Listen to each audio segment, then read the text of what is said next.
Wow. Oh my God. Man, what a great game. It was everything that it hoped that it would be. We just didn't get the victory, man. We just did not get the victory, but it was a great game. It was an amazing performance from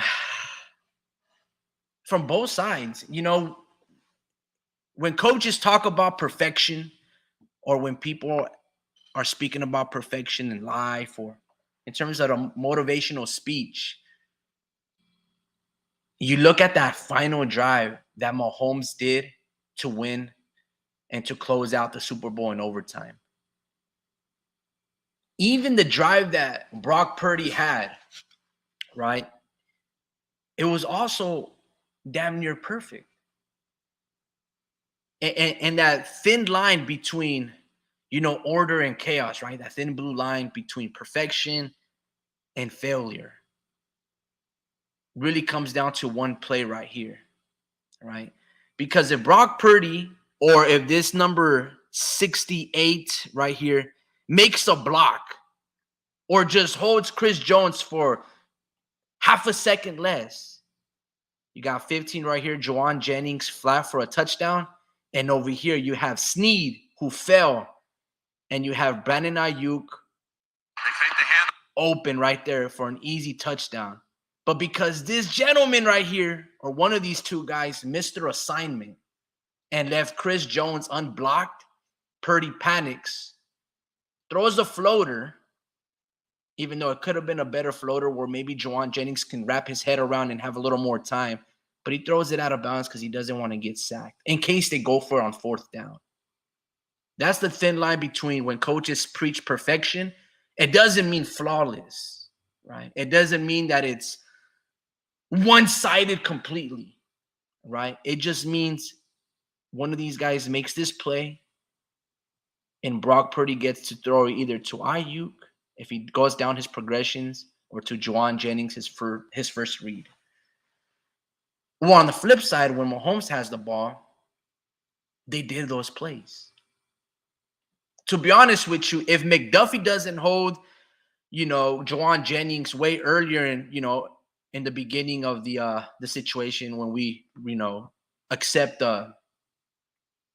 after we win the toss, right? Because it was like a 3rd and long. If McDuffie doesn't hold Juwan Jennings, we don't even get to this situation. And we're calling it the drive, where Brock Purdy leads the Niners to a, potentially game-winning touchdown pass. Sure, the Chiefs will get a chance to answer, but now we know for sure that they have to answer to tie it up with another touchdown. So that means we're at least going to get a 3rd possession.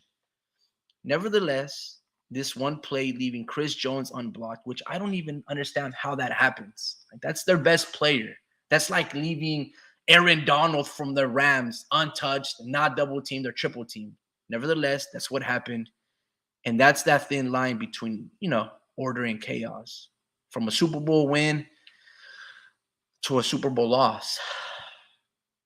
What a great game, man. That was, I can honestly say when I was watching it, sure, there are a lot of moments that you can look back in retrospect and be like, oh, man, the defense could have done this. The offense could have done this. Kyle should have called this. Man, that missed block. But you got it. In life, you have to deal with it. And you got to finish. When you start something, you finish. And if you start something and you finish, that's what it means to be perfect, to be a man of your word. And whether the results are in your favor or against, that's what it means to be perfect, right? Or else we're never going to achieve perfection, because then that would mean unblemished, infallible, the top tier standard. But if we know Tom Brady would be the perfect QB, and by no means is he perfect. That boy is not athletic at all. He can't scramble out the pocket. But he's perfect because he has 7 Super Bowl rings, even though he's lost 3. That's what I mean, right? Anyway, man, I know that doesn't make sense, but it makes sense in terms of my logic. But nevertheless, man, this play right here will live with me for until the next season starts. Because we don't know how good we're going to be next year.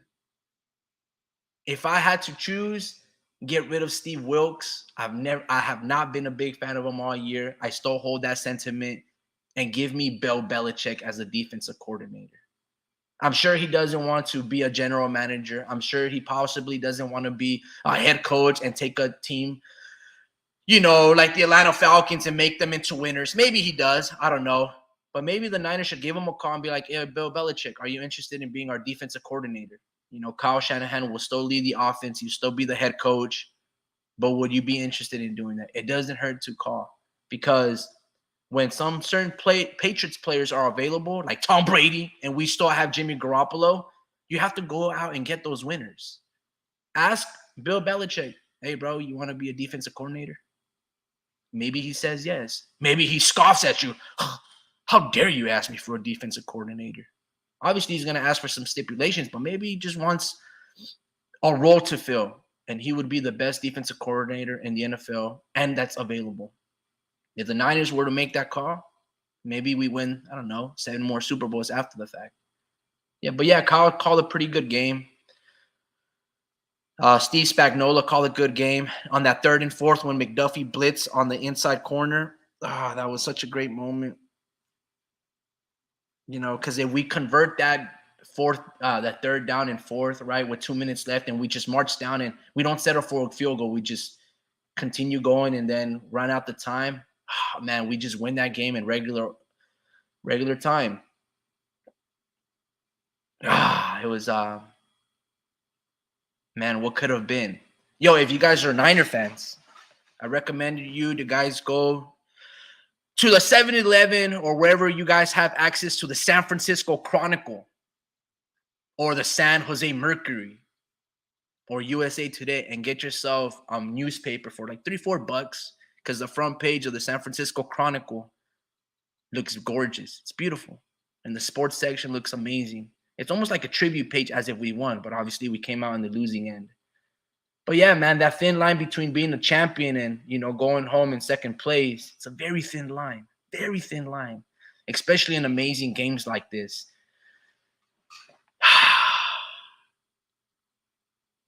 Wow. That was great, man. That's a fantastic memory. As I get a little older, I didn't cry, but when I was young, I cried. When the Niners lost that Super Bowl against the Ravens, I cried. I was living in San Francisco at the time. That one hurt. But, 10 years after the fact, I didn't cry, man. I just appreciate the moments that it was able to, unite the family. We're able to eat good food. You have good company. And you were able to get to enjoy some time, make a little bit of memories, record some footage. Yeah, it was fantastic, man. Yeah, that was a great Super Bowl, man. So thank you, guys. Thanks to every single 49er player that will remain on the team and that will leave the team. This was a hell of a ride. I've been very skeptical because it's kind of like if you're a Dodgers fan, right? I'm a Giants fan, but if you're a Dodgers fan, you have Shohei Ohtani, you have Yamamoto, you have Freddie Freeman, you have Mookie Betts, you have all this amazing pitching staff and rotation. You have all the players. And if you were to win almost 140 games and lose 20 in the season, right? But you get eliminated in the first round or in the World Series and you don't win the championship, you would look at it as a failing season because that's the expectation. Because the franchise is built of winning. They got a lot of historical, amazing players. So that's the standard. Super Bowl or bust. It's a lot of pressure to live by, but when you have that roster that the Niners have, you ask yourself, how much more do we need just to stop Mahomes? Mahomes didn't play that great last night. He didn't. But he did have the drive, and that's all we're going to remember. He did throw an interception. Rice fumbled, but they recovered. Travis Kelce fumbled. Isaiah Pacheco fumbled. Damn near every single great player of that Chiefs team fumbled. We couldn't capitalize. It was still 10-0. When Mahomes threw that interception, they obviously started off with the possession after halftime. Jair Brown, who's done a great job replacing Hufanga all season, we couldn't capitalize with a field goal alone. Let alone it would have been amazing for a touchdown. Brock Purdy missed 3, touchdown passes. Obviously, this played Juwan Jennings. He also had Brandon Ayuk on that stutter and go route. He missed Debo as well, but he was able to make it up with the Juwan Jennings play. Drew said we might have the next Drew Brees in Brock Purdy. I think he's right, man. I think Brock Purdy is the next Drew Brees. With that being said, I don't know how much we didn't rely on our defense this year, right? Our offense was the one that led us to the Super Bowl. It's pretty much been there all year. Our offense, our defense was kind of horrible in terms of the expectation. Sure, they're probably top 10, but they should have been iconic like the 2000 Ravens, 2008 Niners, Legion of Boom. But yeah, we should have been that much greater. But it's been our offense scoring damn near 30 points plus. It's been Brock Purdy. Man, what an Yo, amazing run. And conversely, were the Chiefs, their defense led them to the Super Bowl because all season long the receivers were dropping passes. bro, they Holmes they wasn't all that great. they sucked So offensively. Like yeah, all season, like offensively, it wasn't their best season. Out of all the 5 years they were doing their thing, um, this was like arguably like their worst season because they didn't have all the weapons, and I'm like, dude, this was such a beatable team right here because it was their defense, and then our side, our defense kind of let us down, but like they also, um, for like if you notice, like for the Packers and the Lions game, our defense kind of saved us in a sense, so I think it's just our in no luck, bro. sense of the word did they save us. What They're happened? the reason why we were down so much. The Packers had our defense on their toes. Steve Wilkes could not Yeah, make a call to save his life. The Detroit Lions were beating us 24-7 at halftime. but Brock Purdy managed to Our score all defense those was points. horrible. But Bro, we could not tackle. Chase Young was not playing sideline to sideline or at the end of no, the but what whistle. happened? What happened was our offense started playing, staying more on the field, and they got and our defense was getting some turnover or like a turnover, I think. But for the Lions game, and pretty much Brock Purdy was mistake free and he did his thing, and at the end we needed our defense to be clutch, and that's what it was. But we didn't have certain guys, bro, like on the field. Like we had D Winters, who was like our last seventh round pick or something like that, a Is rookie. that is that the guy that replaced Dre Greenlaw? Yeah, and then But he did a great job though. he did all right, but he's like No, he did it. great. Yeah, and then Owen Burks, he's not like that fast. He's just a good tackler, and he just like he's just slow, and there was a bunch of openings, and then man, it's just Mooney Ward was doing his thing, but it's just that I don't know, man, just Mahomes just knows how to place it, man, and we just need better ball defenders. We need guys that are aware of their surroundings a little more. Cause, man, I'm seeing the I was seeing the Browns defense and the Ravens defense. I'm like, damn, those guys were just magnets, bro. Like they were fucking on lock, bro. Like that's why I didn't want to play either of those guys on the playoff or in the Super Bowl, because their Yeah. defense, bro. Like they would have had everyone on lock. And I was like, fuck, man, these guys are beatable because their defense is good, but not the they're they're top five, but they're probably like, three, four, or five, 3 to 5, defense. But they didn't have their top edge rusher. They didn't have Who didn't have their top best rusher? they didn't have Charles Omenihu. He was out, and then that was their top pressure pressure guy, Now pressure rates. their top player and their best defensive player has always been Chris Jones. Well, No, many but he was on I steroids. That's I why know, he but got popped. I know, but what I'm saying is their top pressure guy, their edge rusher wasn't there, and Brock Purdy kind of likes to scramble, and that's what he struggles with. Like if there's a guy that can stay on the edge and kind of like chase him down, then that's a problem. But they didn't have that, other guy. But Karlaftis is still pretty good, but that's just one guy, and we got Trent on the other side too, So I don't know, man. It's just we need a better interior guys. I think now that we have Brock, that we know we can invest into like Brock's protection. We can, you know, because he's gonna sling it, bro. That's what I'm saying. Like if we keep him around, like he's gonna put up the numbers regardless, and I think he's gonna continue to get better. It's just I see what it is, bro. Like he just needs uh bigger guys with better catch radiuses, and because he slings it, bro, and he actually makes it happen. It's just that they have an all pro corner, and he pretty much had Brandon Ayuk on lock, and Nah, for he the had most Debo part, Samuel on lock. McDuffie had Debo Samuel. Look, Samuel is not a great route runner. He's a gadget guy. So yeah. basically, you can have him like, I don't know, whatever handoff, jet sweep, little, Hmm. fucking stuff, Ayuk is bro. okay. Like he's Ayuk just is a good, basic wide receiver. But when you get him the ball, he's an amazing bro. person. He's an amazing playmaker. But Can I the ask you one best route question? runner is Brandon Ayuk. That's the Yeah, guy that you want to take, and he's good. yeah, Bro. 6'1" or 5'11". yeah. We should resign him, and We have to definitely, resign him. yeah, yeah. So I think that's gonna happen, and I don't know, man. I think we should reevaluate what we have at the other wide receiver position. I think Juwan Jennings is good. He's a perfect number three, though. Like, I just like him for that role because they don't see him coming. He's just that random guy that you see on the field, and then boom, he's clutch. So it's just No, he's a perfect number 4 because you have or Debo, that. Ayuk, Kittle, and then he's your 4th option. But in reality, Yeah, he's your 5th option because Christian McCaffrey is another wide receiver. sure. Yeah, You see, but so when you line him up, then you're like, damn, bro, this motherfucker might just be a bona fide number 2 receiver better mhm, than Debo. And that's why they started rotating McDuffie or mhm, McCuffie, whatever his name is, and then they switched him over to cover Juwan Jennings over Debo because, mhm. man, our 3rd or 4th cover guy can cover We Debo. need, They do trash. but we need a bigger guy with a better catch radius because that allows Brock Purdy to actually he doesn't need to be as perfect, because he actually puts it in the bag, bro. But it's just we need some of the situations that I see. I'm like, dude, we had a bigger receiver, he would have just caught that easily.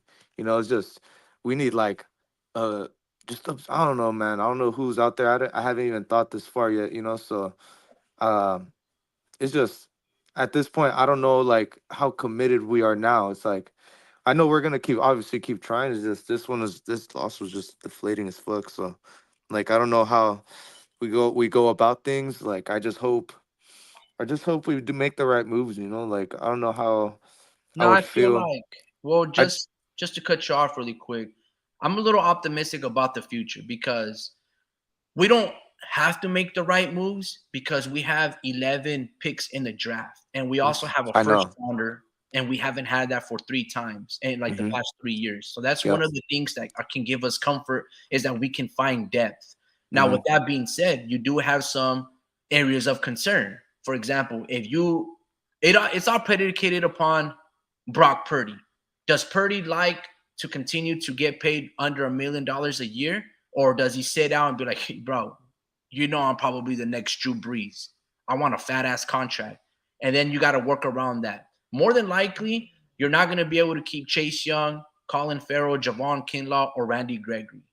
Hmm. Make the assumption that 4 of those guys are gone, right? And you know what? It's okay because most of those guys aren't that good. The only Hmm. one that really played really good was Randy Gregory. Chase Young all year has been garbage except this game. This game, he looked fantastic. Like, I will say this. And I Hey, know you bro. spoke a little bit in the beginning. Our offense let us down this yesterday, but our defense showed up. I mean, they allowed how many? 5 field goals? And there were And like almost 2 or 3 of them were like 60 yarders. we're That's getting that's sacks good too. defense. On the flip side, shout out to Moody, bro, for a rookie to have to make 2 or 3 50-yarders and everyone's tripping because he missed an extra point. It Like, sure, wouldn't have the made a extra point is difference. crucial, but It wouldn't like, have made a. It wouldn't have made a difference, huh? I mean, it Either. would have made a difference because it's 17-16 or whatever the case may be. But we lost by Um, by or more. no, You know. not 17-6. I forgot exactly what the score would have been, but Moody, shout out to him, bro. Because He when didn't. we kicked that field goal that was like 53 yards and the score was 19-16, I was like, man, the homie's gonna miss it. This is where we lose, and Mahomes is just gonna get in field goal range 30 yards and beat us 19-16. But no, Moody came clutch and boom. Hey, but they beat that record though. Right after Moody. Yeah, but this was like the 3rd or 4th field goal that Moody made. Nah, bro, Moody was amazing. I was like, damn, he finally came clutch. Jim Harbaugh, in the future might give us a gem because he had to understand he's a young kid. I don't know how old is he, But Robbie Gold is a veteran, right? The dude was clutch. He was kicking during halftime in front of, in between the cheerleaders, opposing teams while they're stretching. Moody will eventually get to that phase. So I'm very optimistic about him. And he showed poise in those 50 yarders. Like, those aren't easy. Whereas bro. Brock Purdy, like you said, he might be the next Drew Brees. I actually would agree. But there was two throws that he needs to make. Mhm. And that's the difference between really being that guy and still having questions and doubt. But to your point, if you think this is the guy, then you have to protect them. So in the draft, invest on an offensive line because you're going to Mhm. need somebody to eventually replace Trent Williams, right? You're going to need a legit bona fide center. John Feliciano and company, they're cool, but you He need got a injured. hit. On top of that, again, look at what they did with the Cincinnati Bengals. Two number one receivers wasn't enough. They went out and got Jamar Chase. So if Brock Purdy is your guy, keep stacking on the offensive weapons because your Mhm. defense. If you keep Steve Wilkes, they could be liabilities, and then you got Mhm. to anticipate there could be injuries because this was an excruciating season. It was a lengthy postseason. Bro, So it could have. expect a lot of wear and tear, even though they can pay millions of dollars for rest and recovery and massages and therapeutic and healing up. You got to anticipate that these guys have a lot of wear and tear. Obviously, you might need to draft another linebacker because, Dre Greenlaw suffered an Achilles. You don't know if Hufanga is a shell of himself either, but, the future looks bright with Jair Brown. So you just got to find these complementary pieces and you got to cover your P's and Q's and your X's and O's. And if we do that, we will succeed. I But think we'll. if I Brock's think. your guy, Go get that ahead. receiver. Yeah, you go for it, bro. Um. Well, yeah, I think we're gonna make them. I have good confidence. Like pretty good confidence in what we're gonna do in our defense. We're gonna review the footage and we're gonna see like what how we're trying to what kind of team we're trying to build now because I mean we really just had one off season to really work with Purdy's weapons and we weren't really in a good position to actually go out and get someone big. I mean we needed a defensive tackle and we got that. It's just man, it's just I was gonna say earlier. Did you notice the effort difference Yeah, in Bosa and Chase Young? I was like, absolutely. I was like, bro, where was this at? Like, I know it's the way I see it, right? This is the way I see it. Like, thank you for that effort on this game, but where was that all season, Bosa? A whole different Bosa this game, bro. And I almost feel like like They take I'm not. plays off. Yeah, he takes a lot of plays off, and it's just we can't just blame Chase Young. He's an edge rusher, bro, and like to point him out last couple games, but it's like Nick is on the other edge.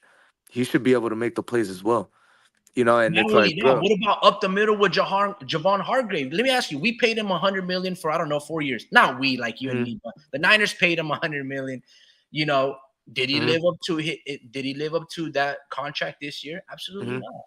bro, this is what I see, right? I can see us like getting a whole new a good set of edge rushers and just getting all fucking stacking up our edge rushers again and just kind of going out for like a cornerback, bro, because I think Purdy can actually like beat a lot of teams in the NFL, but I also feel like he just needs that other guy that's gonna be reliable, bro, because there's a lot of there's a lot of yards to be made with Debo, bro. Like I feel like a lot of his plays were like wide open shots, bro. Like he never really worked for the catches, And when it was time to work for the catches, like as far as like their tightness and coverage and stuff, he always had a hard time.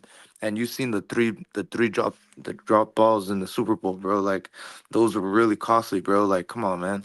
Like you can't be dropping those, bro. Like there was a contested catch that you're supposed to make.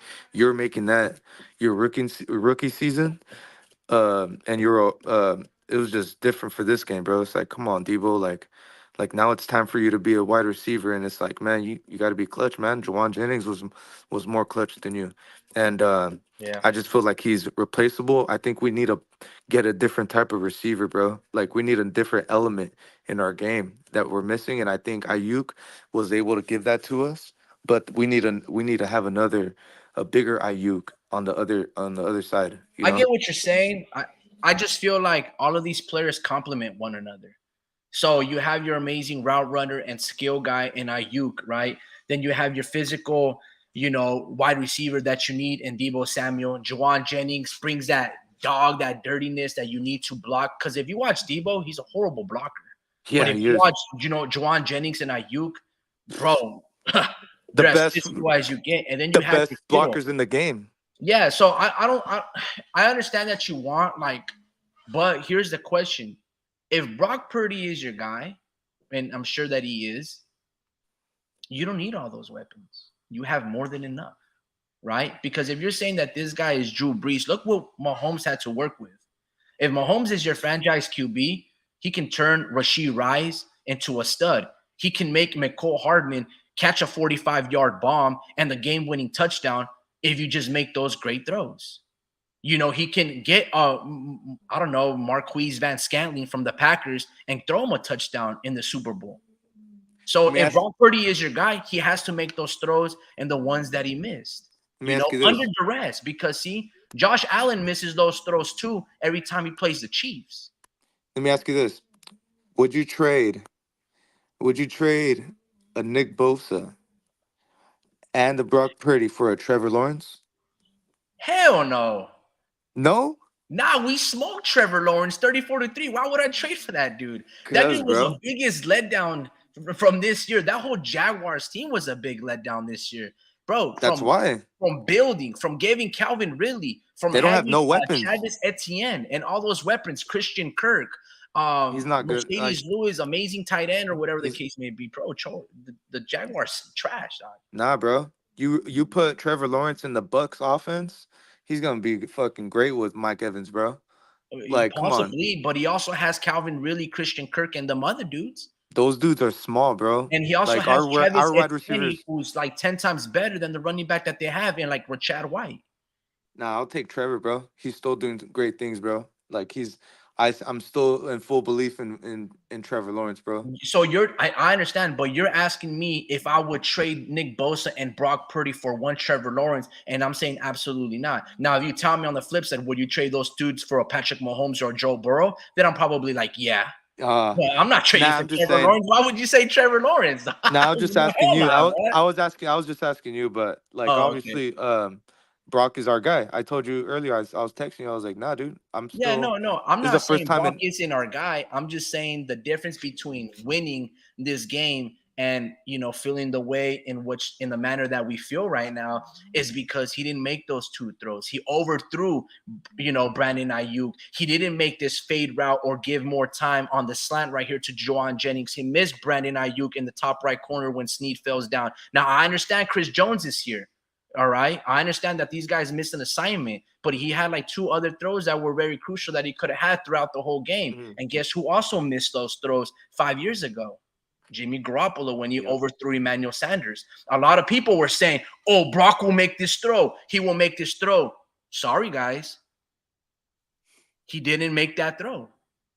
Hmm. And on 3 or 4 multiple occasions. And they were huge and crucial. Yeah.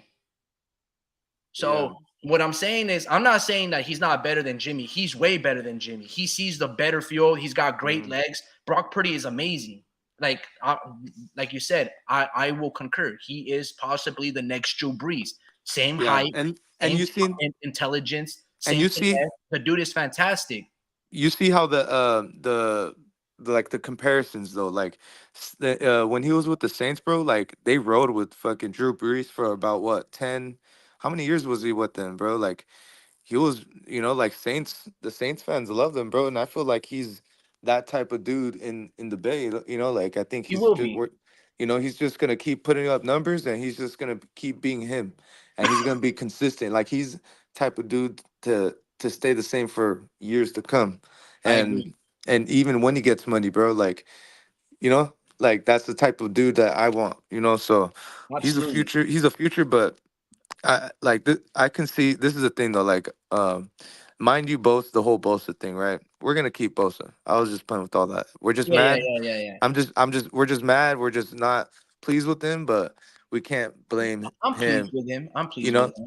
Yeah. So yeah, I've because never said he Bosa came is a out. problem, but He came out for this game, but I think what's gonna probably happen is, he's gonna stay right there and then move on. We're gonna move on from Chase, and I bet you anything, bro. I'm gonna call it right here.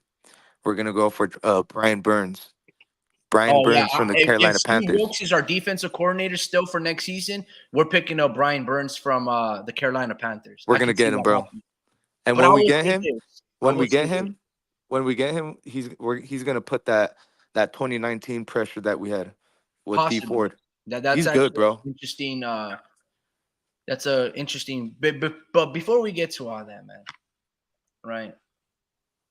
That was a great game, bro. Damn. Nah, It man. wasn't the result that we wanted. I know, bro, but it was You it want me to was tell you what I great. did?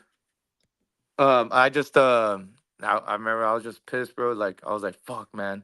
He's gonna drive the ball down the field. Like once we kicked the field goal, Who, I didn't want to Mahomes? watch it anymore. And I remember I was like pissed, and I remember I kind of stopped myself. Like I was punching the mirror, Yeah. but then I kind of like stopped myself and I softly punched the mirror. And I was just like, So you you're know, like, "Ugh," and then you're like, yeah. And then my mom was like, "Hey, what are you doing?" And I was like, "Cause it made a big ass noise." But I was just like, boom, and I was like, oh, and I was like, ooh, fuck, I could have smashed this thing up easy, but I just kind of tapped it, like hard though. yeah, But I feel it, man. I was Let pissed, me bro. read a few of these comments and then we'll start cooking again. Let me see. Can I go up? Uh, Give me a sec. Technical difficulties. Bad Yeah, man, I internet. can't wait to move on to for boxing. Now I need boxing, Drew, cause he's all right. He's obviously there. Shout out to you, Vince. I'm still upset. This one stings. Sports Archives goes. I told you the fix was in. There's no fix, man. Just, fortunately, the better team won. Better team made a couple more plays. Came clutch on the end zone, red zone. Marched down the field, 75 yards. You know, Warp Speed. Salute to you, man. Sports Archives. What was the fix? I didn't see it. Vince Vargas goes, game went to overtime, so he that doesn't get extra it. point was huge, but he did hit some long ones. Greenlaw's going to miss some serious time. Need another badass linebacker to pair up with Werner. Truly Trey, salute to you, brother. Kyle Shanahan curse strikes again. He can coach well in the regular season, but come playoff time and the Wait, first half of the Super Bowl, he chokes. Vince Vargas goes, we need another tight end to stand out. Yeah, you might need to have a double-headed monster with Aaron Hernandez and Gronkowski, because Ross Dwelly and the other guy haven't been really doing a great job with with George Kittle. And I thought George Kittle would have his breakout performance, a one that we needed, and boy was nowhere to be found. I mean, I don't even know who was covering him, but they had him on lock.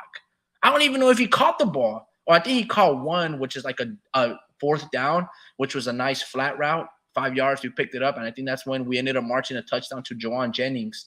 Kyle Juszczyk had an amazing catch, diving catch, and extra effort to dive for the pylon and get the first down. No, it was fantastic. But yeah, George Kittle, man. I don't know if he was the focus of the game plan, but he's just yeah, such a good Heiser blocker. boys still outplaying him. So you might be right, Vince. Maybe we need another tight end relatively soon to help out the wear and tear and keep George Kittle fresh when we come to the playoff time. Sports Archives laughs. He probably wasn't liking the Trevor Lawrence and me bashing the Jaguars, but you're laughing because it's true. You guys hella underperformed our year. And you knew from last year that 28-24 comeback against, when you guys were down 24 against the Chargers, you knew this year not even making the playoffs was Yeah, man. Hey, disheartening to the point that I think you guys fired Doug Pederson, you guys' train coach. I could be wrong. I don't know if you guys fired Drew. Nah, I'm not Rick. Nah, it's Rick. T-Law is the future. Trevor Lawrence is the future. Nah, bro. I don't think so. In terms of what? To replacing Patrick Mahomes or Josh Allen and Lamar Jackson? Nah. Trevor Lawrence will be okay. He's like the 10th best. He's not even better than Jordan Love or Brock Purdy. Truly Trey goes, looked like he was playing through pain the whole game. Kittle. Yeah, man. Possibly, look, everyone's playing through pain the whole.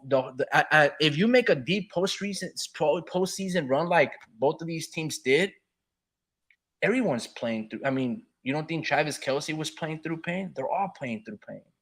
But you see, pain, like that whole saying between like what bust pipes, pressure, and all those things, that's what happens. And that's where people get commemorated, and that's where you become, and people make statues out of. Ray Lewis was playing through pain. Ed Reed was playing through pain. Patrick Willis had to retire at 30 because the past 5 years, his feet were given. Now, look at the feet of Deion Sanders, and he was playing defense, and he didn't even play, and he wasn't even physical, like making tackles. And look at, he had to mutilate and amputate his toes because the pain is excruciating. If you guys watch that documentary on Amazon Prime, I think it's called Prime, So all of these players are paying through pain. And I'm not trying to downplay it.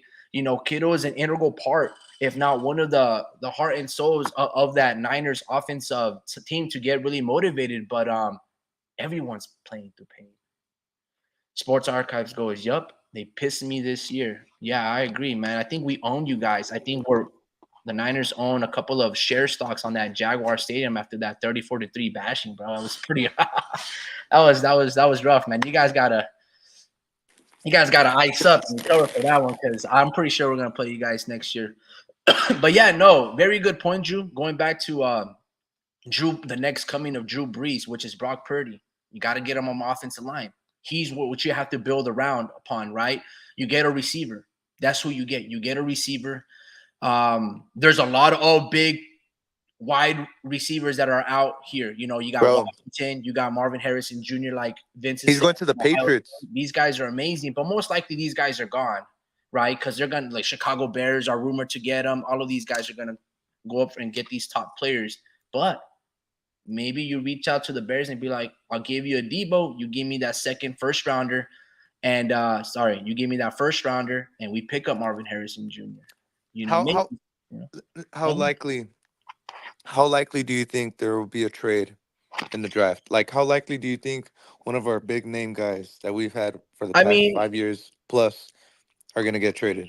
I mean, we went all in for Trey Lance. If you have your franchise quarterback, why don't you go all in and give a 6'4" wide receiver, Marvin Harrison Jr., that could be possibly the next Julio Jones? Yep. I mean, if you did that for Trey Lance, why not do it for a guy that's proven against the top best schools in Marvin Harrison Jr.? So how realistic and possible? It's very realistic and extremely possible that the Niners trade up and get a Marvin Harrison Jr. But,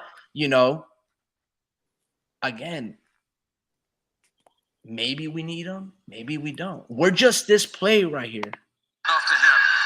Oh, we're just that play right there. Look at Brandon Ayuk, bro. If you do that touch route, that fade pass right there, that little floater to this dude right here, number 11. I'm not saying it's game, but you're going to get a third possession if the Chiefs don't march down the field and get a touchdown. This is where you do it. And I know Chris Jones. I mean, all I'm asking is for a split second. So whoever missed that assignment on Chris Jones, leaving him wide open down the middle, which is, I don't even know how you can do that. I'm not saying we win this game, but you put much more pressure against Patrick Mahomes, and then now they're forced to score a touchdown rather than just a field goal at a time. Hey, imagine getting like a Michael Thomas. Nah, Michael Thomas is washed, bro. I watched him all year against the Saints, and he's done. I haven't seen him. Yeah, he's done. I had him a little bit in my fantasy league. I was watching a lot of his games on the red zone thing. I tuned in a lot of the Saints because I had a wager that they would have the best record in the NFL because of their Southwest division. And nah, he ain't the one, bro. What about Mike Evans? Nah, just kidding. Yeah, that would be nice. That's your Marvin Harrison Jr. with experience at age 30, 31. That could be your guy. Yep. But is he looking to go to the Niners? I don't know. If I'm Mike Evans, I'm signing with the Kansas City Chiefs. I want someone big like that, man. Yeah, I agree. It's always nice to have a wide receiver with that wide span, long arms, can go up there and get vertical, you know. But yeah, if I'm Mike Evans, I'm trying to go with Mahomes. I'm trying to go with CJ Stroud. Maybe the Niners, but man, whose side you on? No, I mean, if I'm Mike Evans, like, I gotta weigh my options. I want a quarterback that's gonna feed me. I don't want Baker Mayfield. I want him to go to Brock, bro. I don't want Baker Mayfield throwing me passes if I'm Mike Evans. I want a bona fide stud because I'm a stud. Like if I'm Mike You know Evans, what this I'm is saying? what I'm thinking, you know. You got to think, I'm thinking like Mike Evans. I don't want to catch balls from Baker Mayfield where it's 50-50. I got to moss these dudes, go over, you know, catch it with my beard and tippy toe. I don't want to be doing all that extra stuff. I want, you know, yards after the catch type of things. And I'm going with Mahomes, I'm going with Brock, and I'm going with CJ Stroud. Maybe Hey, even Lamar bro. Jackson. Hey, bro. Yep. So, I'll, are you gonna shout out Patrick Willis? Patrick Willis? Yeah, Well, what did Patrick Willis do? He became a Hall of Hall of Famer? Famer. Yeah, Really? enshrined. Yep, Wow. he's gonna get enshrined in August. No way. Shout out to Yep. you, P. You know how Will. they have the, you know how they have the little speeches and stuff. Yeah, That's gonna yeah, yeah. happen. So they actually voted him in? Yeah, that's gonna happen in August. Wow. No, don't get me wrong, man. Patrick Willis. I think there was one year that he had over 200 tackles. Am I tripping? In a Yeah. season? Because I know there was a couple of games that he had 20 and more tackles. Now, man, Patrick Willis was a bona fide beast. Best linebacker that I've ever seen. Maybe Luke Kuechly's a little better just based off longevity. God, But man, Patrick Willis was man, wow. who side you on, man? The No, only I'm just the kidding. only linebacker that I know that played whistle to whistle and was the only one that can tackle Adrian Peterson by himself. Yeah. Catch a prime Adrian Peterson from Hmm. college when he was at Ole Miss to the NFL when it was Niners versus the Vikings. Wow, dude. That's congratulations, Patrick Willis, man. Thank you for the memories. And Favorite Niner of all time? wow, that's crazy. Is he your favorite Niner of all time? No. Is he my favorite Niner of all time? Mm. Yeah, of all time, yeah, I would Yeah. say so. Look, bro, Yeah. you're gonna talk Niner football. I gotta look for some things to help out a coworker right now. But yeah, bro. What do you think the Niners should do in the draft? You just hold it down for a bit, all right? Oh, for how long? I don't know, like 5 minutes. Damn. You're good. You're good, bro. You're good. On the draft? Um. Damn, man. Well, not just. Yeah. I mean, relax, relax. Just talk about why you were punching that mirror and how many times you punched it. Did you get glass in your knuckles? Did you Nah, require man. surgery? Just make up a tale. I'm thinking because you're good at asking questions. You know. Sorry, I'm eating chips. I should stop then. Um. Yeah. No, on the draft we're gonna get a tackle, bro. I think I see a lot of mock drafts saying that like we're gonna get a tackle and shit, and that's a good move. I think we should get like a guard and free agent and a center. Um, but yeah, center is pretty important. I think whenever we have like a good center, we have a good run game. Like when we had like Alex Mack, that dude was pretty good. Like I think that dude was like kind of like another just Jason Kelsey because he was like another like all pro type of player. But yeah, we needed that type of dude. Like free agency, and then let's see who else. Yeah, like I said, we need another wide receiver, and then tight end. We're good. I mean, maybe they speak highly of that dude Willis that we got at tight end, and then so if he's good, then he's good. But I mean, I don't know. I feel like we can also get like a complimentary like dude that's on the at tight end, you know. But Hey, is Patrick Willis your favorite Niner? And who else is making it into the Hall of Fame? um, let's see. I'm thinking. Oh yeah, Andre Johnson from the Yeah, yeah, Houston yeah. Texans. Houston Texans, whiteout. Yeah, yeah, yeah. He got in. Nice. Dwight Freeney. Okay, Colts. Nice, Yeah. nice, nice. Patrick Willis. Oh yeah, Devin Hester. Okay, wow. They show the kick returner some love for sure. Yeah, Devin Nice. Hester. Fuck, who Luke else? Kuechly? No, he's eligible. No, Whoa. he's eligible next year. Okay, okay, okay. Um, Damn. All right. I forget who else. I'm trying to see right now. But oh yeah, because Bryant Young. I was gonna say. I'm trying to watch that how they like knock on their houses and all that Uh-huh. because they knocked at Patrick Willis's house and Bryant Young actually knocked at his house. Oh, he was the one that basically was like, "Welcome to the club of immortality." Yeah, yeah, type of stuff. Yeah. Okay, for sure. It's Oh nice. yeah, I got it right here. Oh yeah, Julius Peppers got in. Julius Peppers, Yeah. in my opinion, that's the best defensive player that I ever got to see. Either him or possibly Michael Strahan, bro. But I would say, like, from like an athletic standpoint, Oh yeah, he's yeah, dominant. Julius Peppers was that dude, bro. Wow. Yeah. He looked so cold, bro, when he had that black visor on.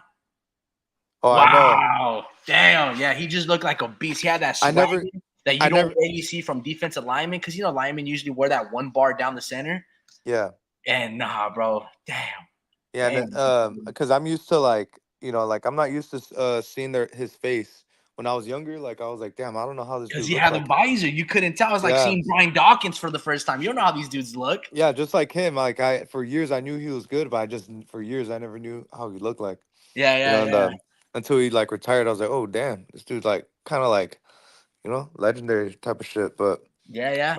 But I didn't. I him and Troy Polamalu. I didn't know how Troy Polamalu looked like for a while. Oh, really? Oh, yeah, dude. Troy's a beast, bro.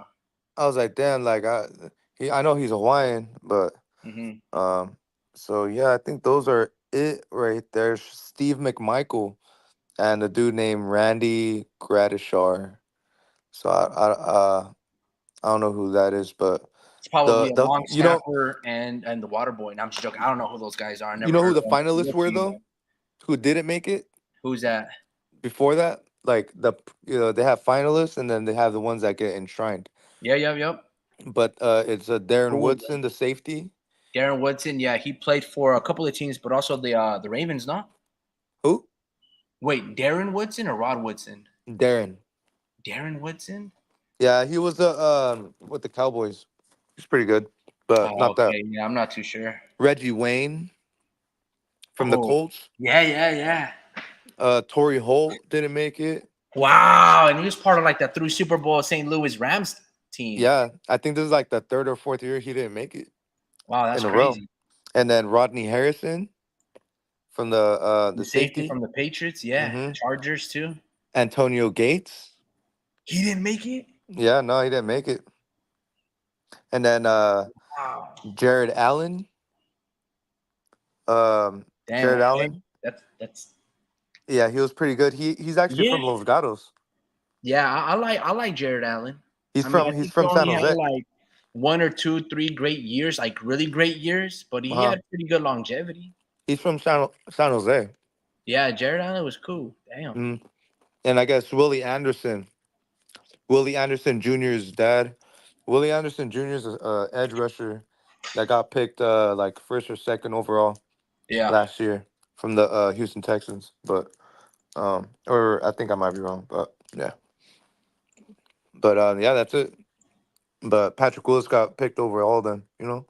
Yeah. So I'm like, hell yeah, finally, because it's not a popularity contest. It's like like off of their greatness and shit, like off their pretty much based on what they're be able to do on the field. But yeah, man, that was pretty cool to see, because I want to. I'm still like eager to see all that. I think it's on YouTube as well, but you'll probably get flagged or something. Let But me yeah, ask you this. go ahead, So we know the Packers and the Detroit Lions, they're gonna make some moves. They're gonna be very aggressive, knowing how aggressive Matt LaFleur is, knowing how aggressive the head coach of the Detroit bro. Lions are in terms of That Dan division, Campbell. So you know they're gonna be aggressive in making a lot of acquisitions to get over the hump. Because as Dan Campbell said, maybe we never get this opportunity to get where we're at because he knows the rigors and how difficult it is to get into the NFL, to the playoffs, let alone an NFC Championship game, let alone the Super Bowl, and let alone win it. But you were talking about Patrick Surtain. Hold it down for a bit, guys. What do you think about Pat Surtain, bro?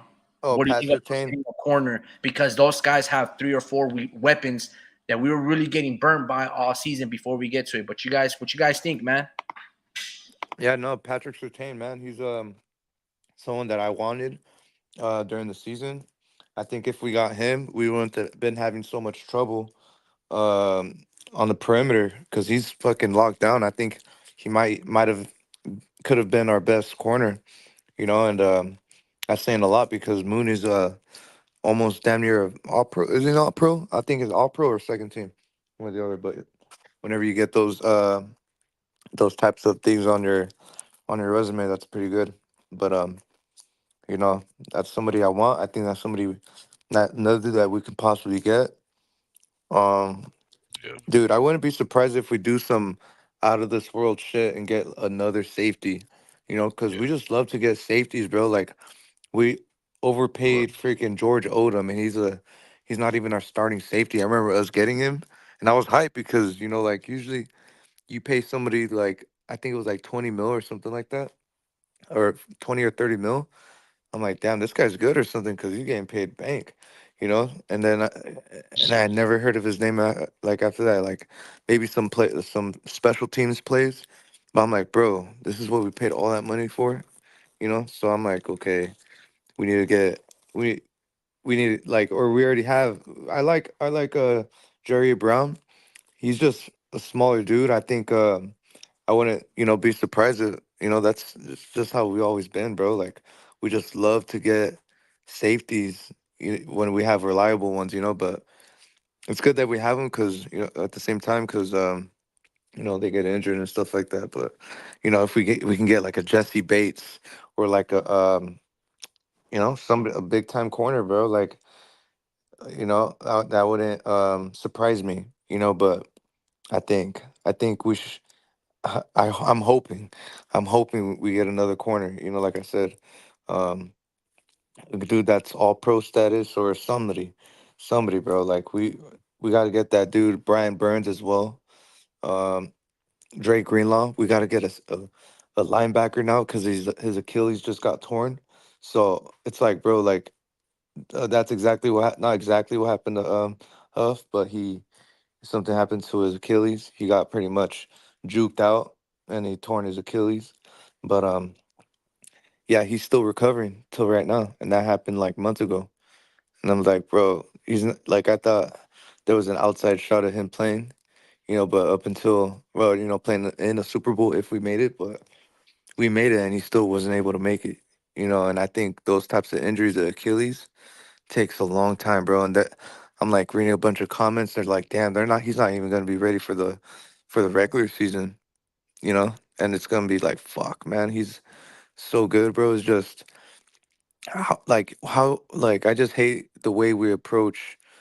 Not the way we approach, but how we are. I guess we get injured so easily when it matters the most, and it's like, dude, I get nervous, man. Like when Debo starts to limp, and I'm like, bro, again, this happens every year, And you don't see any pain from McCaffrey, but Kittle's going through some pain, But he's such a good blocker, like he's still good even when he's injured. Like I see his worth, like I'm hoping we keep him, but I wouldn't be surprised if we trade him as well, Like I would not be surprised, but um. Yeah, no, I just feel like there's a surprise in store, Like I feel like we're gonna make a move, like oh man, like a move that's saying pretty much that we're fed up. We're gonna we're you know move on. I think we're gonna do something that says that we're moving on from one of our top guys, and I just feel like it's gonna be either Debo, man. I'm sorry to say this, but George Kittle even too, because he's so injury prone. Like he's just been so silent lately. He's just in general the past couple months, and I'm like, man. But at the same time, he's had a good season. It's just he started good, and then it's like, man, like where was he in the playoffs? In general. So we need that threat. So wouldn't mind trading for like a Kyle Pitts. A big ass tight end who can do pretty much everything Kittle can do. But yeah, no, it's pretty messed up, man. I think. Like I said, man, I think Purdy makes anybody look good, except if you're a small receiver and you're on lock, there's only so much you can do.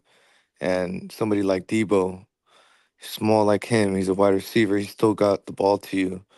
Even in the tight ass coverage, you still weren't able to make the big time catches. It's like, bro, go like fuck, man, go and be a running back. Go be a running back somewhere. You know, like fuck. Mm, So just like you look at Jawan, he looks fantastic, bro. Like Brock Purdy making him look great. You know, and I just feel like we needed another element. And it's good that we have Ayuk, but desperately need someone big time. You know, and mm, I think if we get the imagine drafting the Randy Moss of our generation and Marvin Harrison Jr.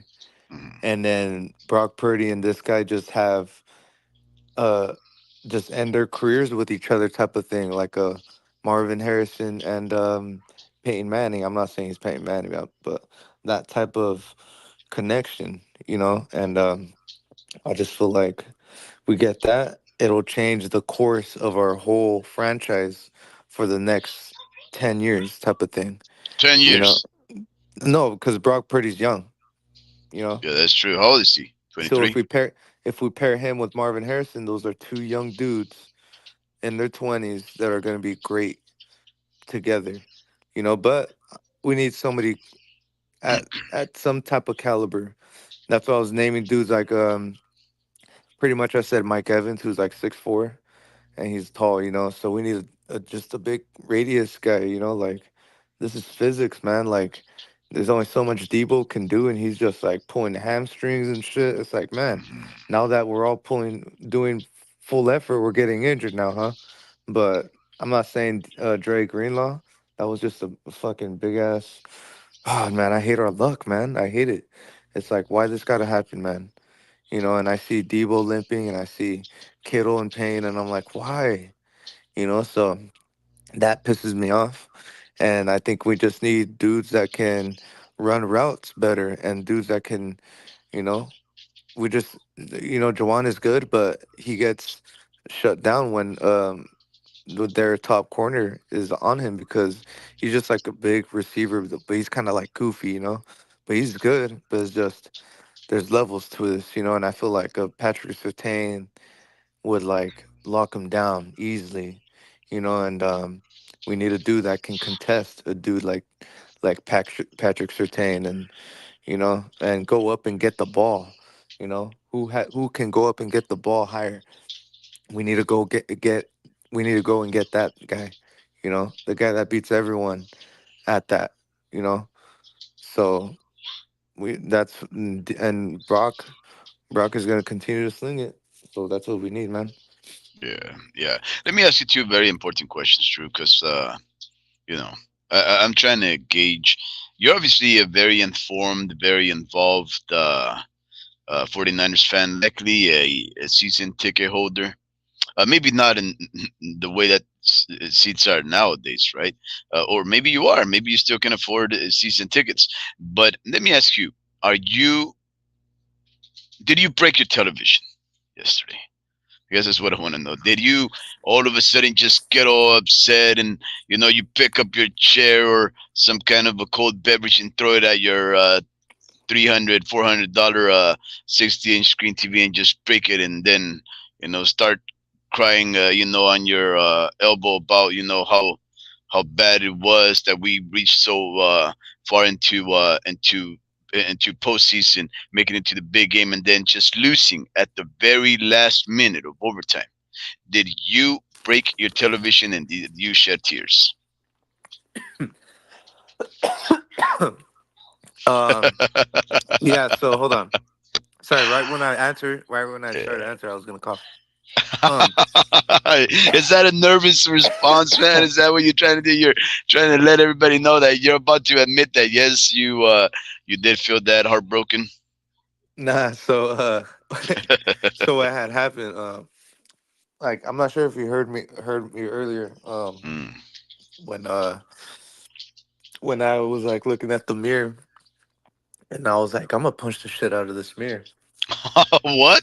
And then I look at it because okay, so this happened. This pretty much happened when we kicked the field goal. Hmm. When we kicked the field goal, I didn't feel good at all. And I was like, Mm. no, this Wait, isn't wait, wait! it. That 53-yard field goal. You weren't happy with that?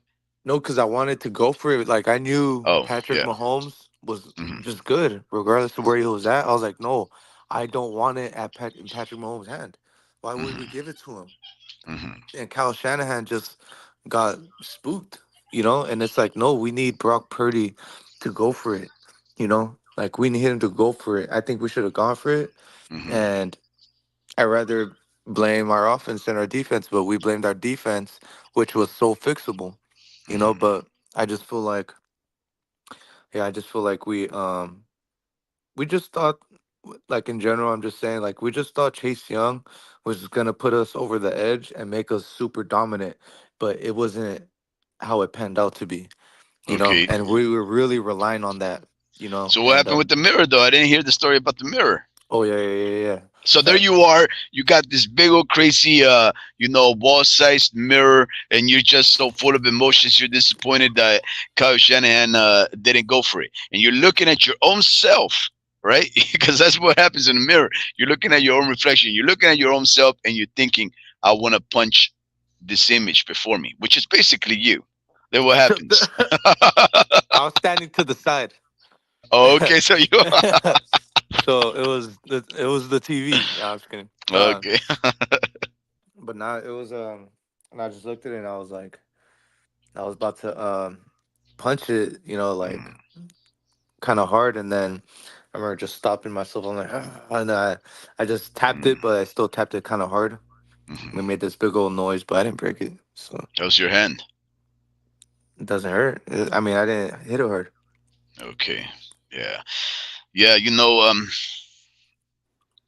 I knew that you were taking it rough, right? Because I hit you up yesterday. I said let's go live. I said let's go live for the show. Let's invite I our couldn't. I was drunk. listeners. Oh, yeah. I said let's. Well, actually, this would have been before. This would have been even before, many hours before the game started. And I would have said, "Let's go live, guys. Let's invite our listeners into the world of your fanaticism, yours and homie Ricky's. Me, not so much because I haven't been following the sport of football for a very long time. I've been working, and going to school for a very long time, so I didn't. I couldn't afford those kind of distractions. Sitting on a Sunday, from 9 o'clock in the morning Pacific time all the way until maybe 9 o'clock at night, just watching football and football related news. I couldn't afford to do that every weekend, right? So I stayed away from the sport for, she's a good grip, easily 10 years, and and I would only go and show up to the big games, a couple of the ones that they went to, the NFC championships, Super Bowls of which they lost. But I sort of detached myself from the sport, so that right now when you were just naming all these names, I was like, man, you're speaking a whole different language. But I invited you. I said, let's go live and let's have our listeners, troll us, agree with us, follow the game with us excitedly, happily, or whatnot. Let's just go through the emotions, the ups and downs of being a crazy hardcore fan, like you and the homie Ricky are, right? And you said, no, I can't. This is too personal for me.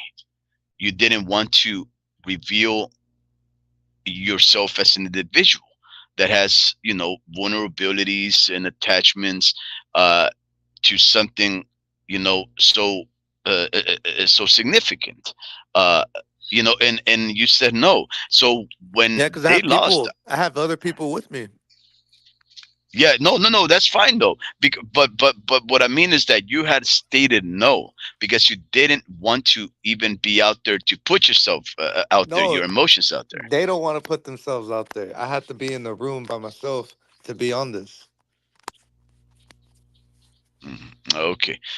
Yeah. Well, yeah, okay, okay, okay. Yeah, yeah, yeah. It's just I was just thinking because I know people that were really heartbroken, right? And then there was other people that were very casual about the Niners having lost. And I'm talking about these are diehard 49er fans, like most people are, fan of their favorite football team. They are hardcore fans, right? From birth until the earth.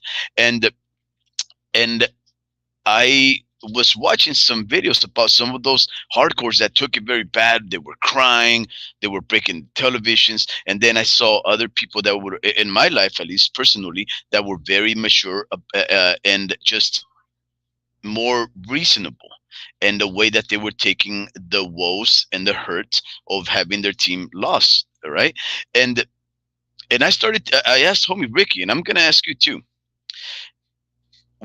When the Niners lost, knowing how they lost, right, in overtime, at the very last minute of overtime, in just the same similar place that they It had just wasn't last scored in. minute. But it wasn't there like about only a minute and some odd seconds? We lost once Mahomes got the ball. No, no, no. I get that. So maybe 2.5 minutes, whatever. But in real time, there was only about a minute, maybe minute and 10 seconds left in overtime, right? So what I'm saying is, it was a very hard fought game, and I'm trying to ask you, right? Had the Niners been blown away, right? Would that have hurt you more than the way that the Niners lost yesterday, or the way that the Niners lost yesterday?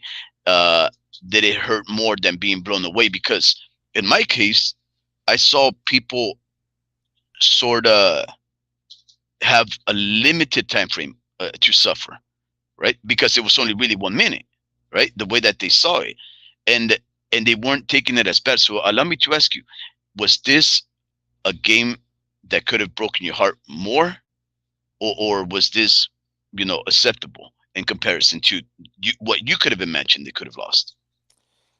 I guess just the way it happened, you know. So I think this is like the closest that we got in a while, and it's like frustrating, I guess, because I think if we repeated like the losses, like this is what's frustrating. Like in our lifetime, right? If you're a '94 baby, like kid like me, like born in 1994, um, we gone through three Super Bowls, all losses, you know. And I feel like usually, usually you these games, right? Like the first one is either like close or it's not, right? And after that, you get a little closer. Usually you get further away. Like I feel like every time we play a Super Bowl, we get closer and closer. But it's like how many times do we got to get closer? You know, so it's like frustrating, you know, because we had everything this year. So it's like this is by far the closest we've gotten in our lifetime to winning a Super Bowl, you know? So this hurt you very much. Yeah, because this one, like the way it happened, you know, like I think if we got blown out, then my emotions wouldn't have like they would have dropped a long time ago, and I would have just been like, you know, emotionally just like done with it, you know, like. But this one had me up. This one made like I didn't know how to feel, you know. Uh-huh. So he kind of like brought us down, and it's like, fuck, man. All right, well, looks like this isn't the year we're gonna win it, you know. So You I remember just that game? You remember the game for the NFC Championship, right? I forget who they played, but it was that game that the Niners were way behind by the end of the first half, and then in the second half they just completely take over, right? What was that game? Who was it against? the Remember? Lions. Was it the Lions? Was it one that the Lions were just blowing them over? I think it was like 21-3 or whatever. But then the first half, and then all of a sudden the Niners just take all of the second half, and Yeah. then the most. Okay, so you remember how you felt after the first half ended? Were you like so disappointed and so mad that you're like, oh goodness, I know we have a whole half of the game left, but the way that it's looking, we're completely being dominated. We can't score. Did that feel very, very frustrating because they were being blown away, right?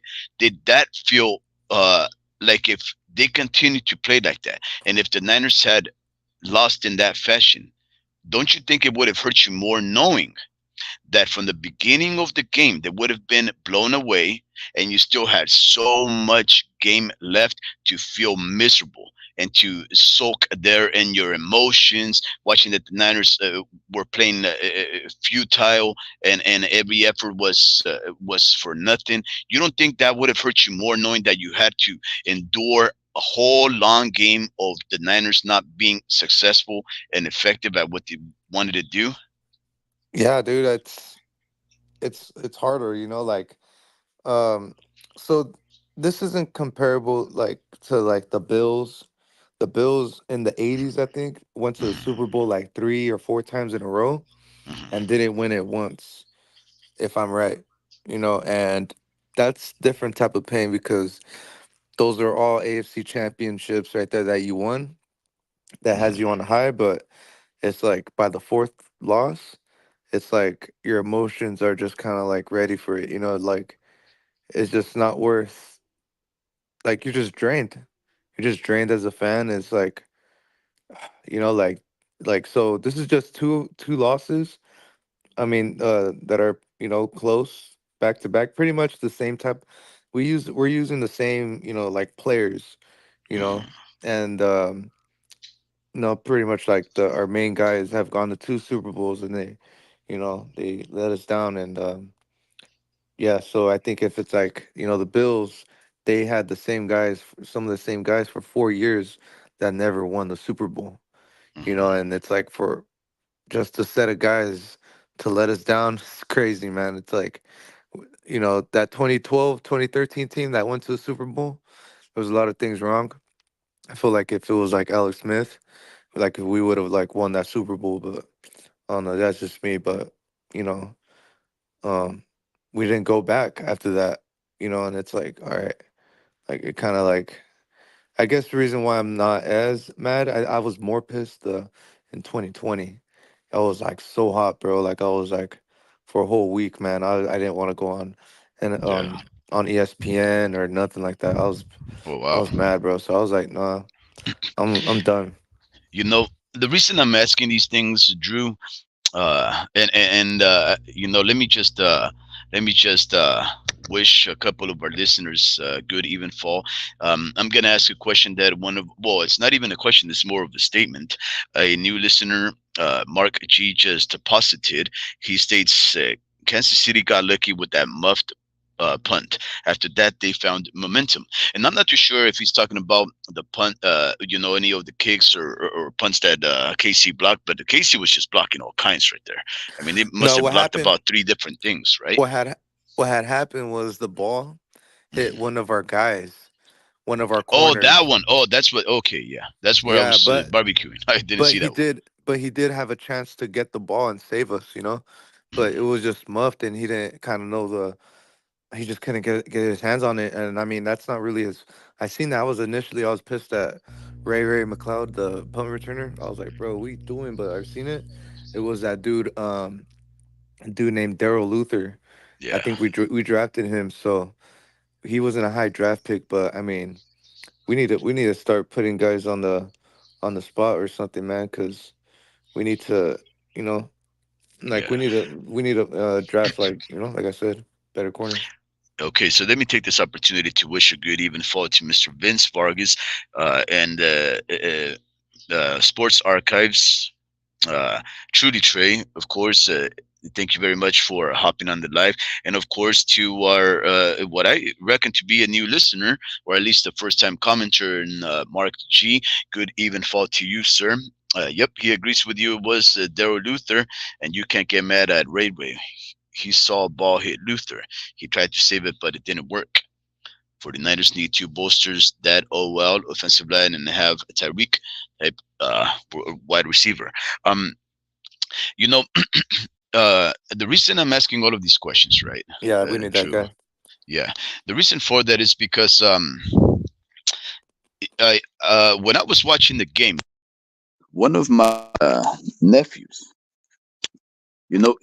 I think he agrees sort of with you. The game was very close, and and the thing about the Niners, right, is that the Niners, the fan base, they have this slogan. faithful to the 49ers or faithful to the Bay or whatever it is. But one of the commonalities with a lot of the 49er fans is that they are faithful. They are loyal to the 49ers, but they always keep the faith. They always have that optimism, that ingrained, inherent optimism that allows them to think that when times are good and when times are bad, all you have to do is keep the faith and things will change, right? So if you're a 49er fan and you have this game that you're just being dominated, like the NFC Championship at the first half, the Niners are I seemingly was. playing Mhm. futilely and ineffective. The Niner fan base, the fan base, they could always say, okay, well, let's keep the faith. Let's hold on to our notions here. I think we just give us Look, another shot, and we'll get there, right? But the further you fall behind, the harder it is to keep faith because all of a sudden reasonability is going to start to kick in, right? look, So now you're going to think, okay, all right, faith is not going to get us nowhere. But in a close game like the one that we had yesterday, the Niner fan base doesn't have to rely exclusively on faith because there is a realistic possibility that they can win, right? Because it's closer. Anything could happen in a closer game than, let's say, a game that is just a blowout. So I think yesterday the fact that the Niner fan base never had to rely too much on faith because it could have been won at any moment. All it took was one mistake from one team, and then the Niners would look. have been Super Bowl champions. I think that allowed the Niner fan base to not rely too much on faith, therefore that their hearts wouldn't have been broken as much. What do you think? Yeah, no, I was saying, reason I was telling Rick earlier. I was like, bro, the reason why we got to the Super Bowl is because of Brock Purdy. Brock Purdy is the one that put up the points. You know, and Brock Purdy in the second game a little more than the first game because the first playoff game because our defense came through and guess who did it? It was Drake Greenlaw, the guy who pretty much tore his Achilles. So we needed him in the second half. He just wasn't there, so it was like some of those fluky ass things. So no excuse. It's just we need more depth, I guess, and we needed more depth. So I don't know, man. What else to say like about the defense? Because like we didn't invest and too much into that. Like we thought Lenore was just this lockdown guy, and we thought Ambry Thomas was gonna do another clutch interception when he only really just did that once. It was just a bad pass by Matthew Stafford. It's like, come on, man. Like, So I don't know. It's fucking crazy. So I think we need. I'm hoping we get a corner. It's like they never do that. They've never done that in my whole entire life. Like there's legends that have gone and played with teams throughout my life that I've wanted in drafts that we were in position to get and we never got. And I kind of hold that against us. I remember us almost drafting a dude named Patrick Peterson. And I was like, why didn't we get him? Like we just passed him up. Like what the fuck? So like why? Or a dude named Eric Berry. He used to play for the Chiefs and he ended up getting cancer, but he was a legit bro. Like I remember we could have got him. I was like, bro, what the fuck, man? He So beat cancer. he did. Yeah. Yeah, but so yeah, shit like that, man. It's like, man, I just hope and pray that we change course and just go for the shit that matters cuz like we got somebody special in Brock. So we got we got the we got the right guy at the helm. We just need to put him in better position, man, because our defense came through in the first game, you know, but they didn't come through for this game, So that's what we need. We need good balance. Um, Brock knows how to sling the ball. He's gonna get the ball where it's at. I just feel like the money that we are distributing on our offense can be distributed a lot better, and we can cut off a lot of fat. Like Debo, we can upgrade a lot more than Debo. I like Debo. I like him a lot, but I think it's time to I think it's time to what can like upgrade upgrade Brock's level of play because I think his numbers were just kind of like the the start of what he can do. I think he can be like a 5,000 yard receiver, bro. Like I think he's that Five type thousand of yard quarterback. 5,000 yard court. Yeah, my bad. You good? Yeah, type of dude. You know, I think he Well, I can mean, he throw. was already there, so I absolutely agree. Yeah, no, we talked about this like 40 minutes ago. No, absolutely, dude. I completely agree with what you stated with Brock being the next Drew Brees. Drew Brees threw for 5,000, but I'm gonna tell you this: you don't need to throw 5,000 yards to get to the Super Bowl. He didn't do that this year, though. He was close. You just got to make these couple of passes, and it starts with the O line. As bad or as egregious some of these flags that were picked up or should have been called against the holding on the Niners, nevertheless, Patrick Mahomes was able to make them, you know, and Brock had a few opportunities. So, hey, great players choke as well in big moments. But this is one that, we were close, man. We were close. Even though the score was 10-0 in halftime and 16-13 and 19-19 go over to overtime, we had many opportunities to close. Brock Purdy had many opportunities to close this game. And I felt, we just came up short, but hey, this is what happens. As good as the Dallas Cowboys are, they can't beat the Niners. Does that mean the Cowboys trash? No, it just means can't beat the Niners. Same thing with the Niners. As great as we are, there's a Chiefs and a Mahomes. And it happens. And it Yeah. happens. So we now have to, that's kind of enemy number one. Now it's very difficult to go to the Super Bowl, let alone to the playoffs. So we got to find a way somehow because we might not get these players. We've been fortunate to have the coordinators and the players, but man, I'm not even gonna lie to you. I know we lost, Mhm. but that doesn't feel like a loss. I don't feel like a loser today. And I've been very skeptical of this team, mainly our defense and Steve Wilkes and Kyle Shanahan. They didn't play perfect, but we were maybe this play right here away from Yeah. feeling like we were perfect, right? Because at the end Yeah. of the day, if you win the Super Bowl, it doesn't matter if you did it by going 9-8 or 15-1, right? Just get the job done. Easier Hold said on. than done.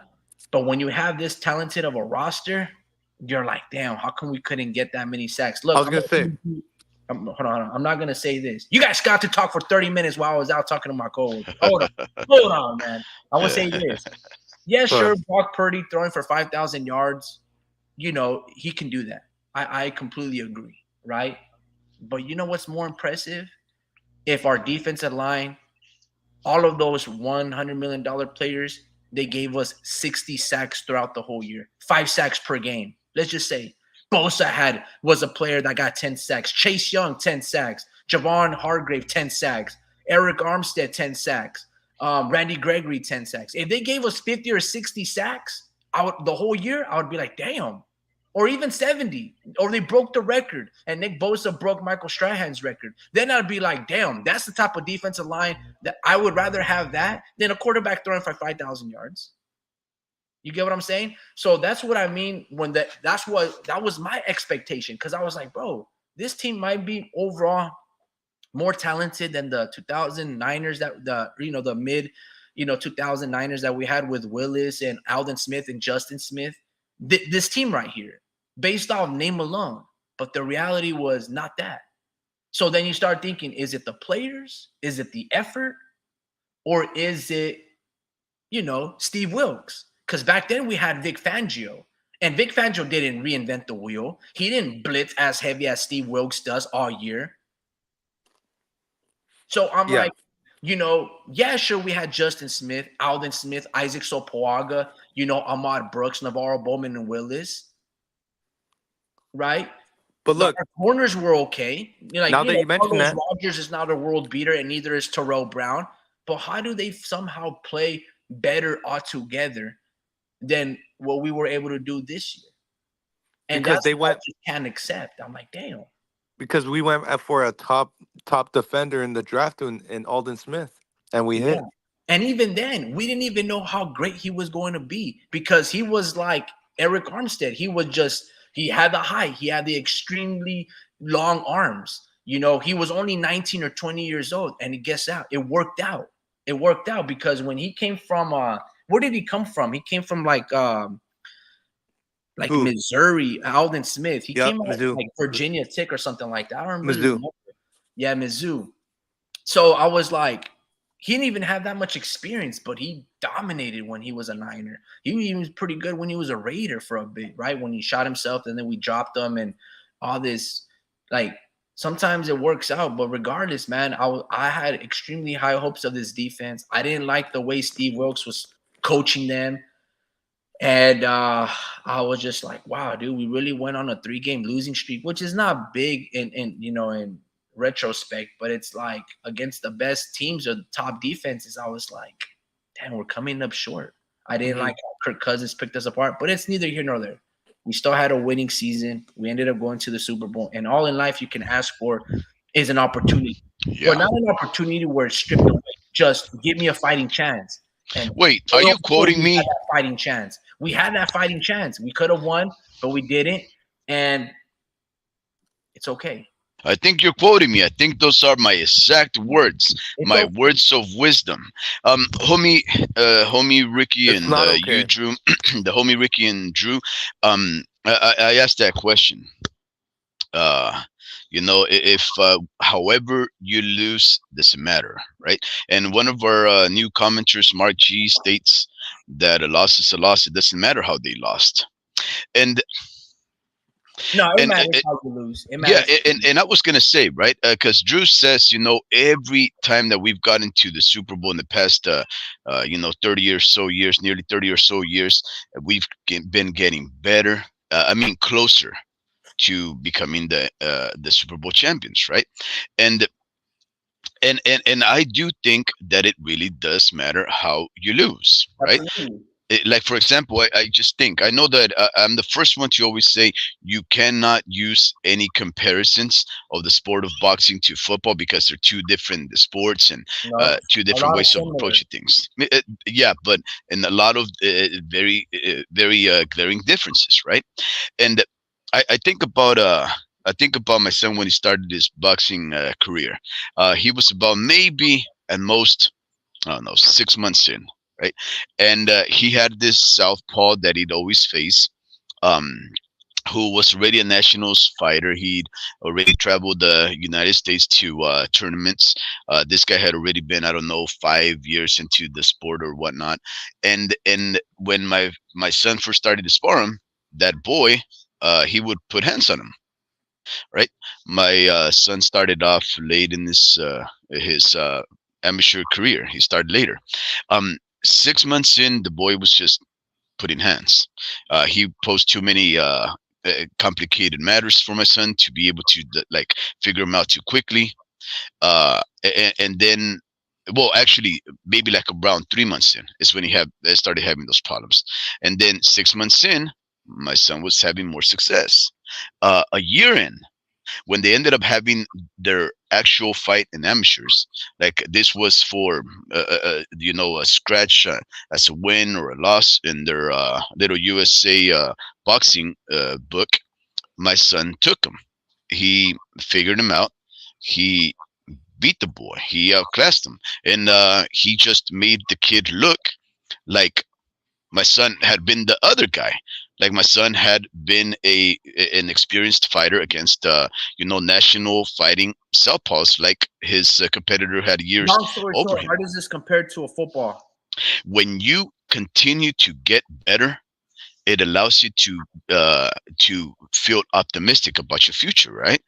And if you guys are telling me that the Niners continue to improve, and every time they're getting closer and closer to becoming Super Bowl champions, then I don't think uh, taking it as a loss is really the way that you should perceive it. Like, oh, a loss is a loss and that's it. No, there is a sense of optimism that can be inculcated by the possibilities of the future, right? If the Niners had been blown away completely, I don't know, let's say 27-3, I don't think you would have felt this good.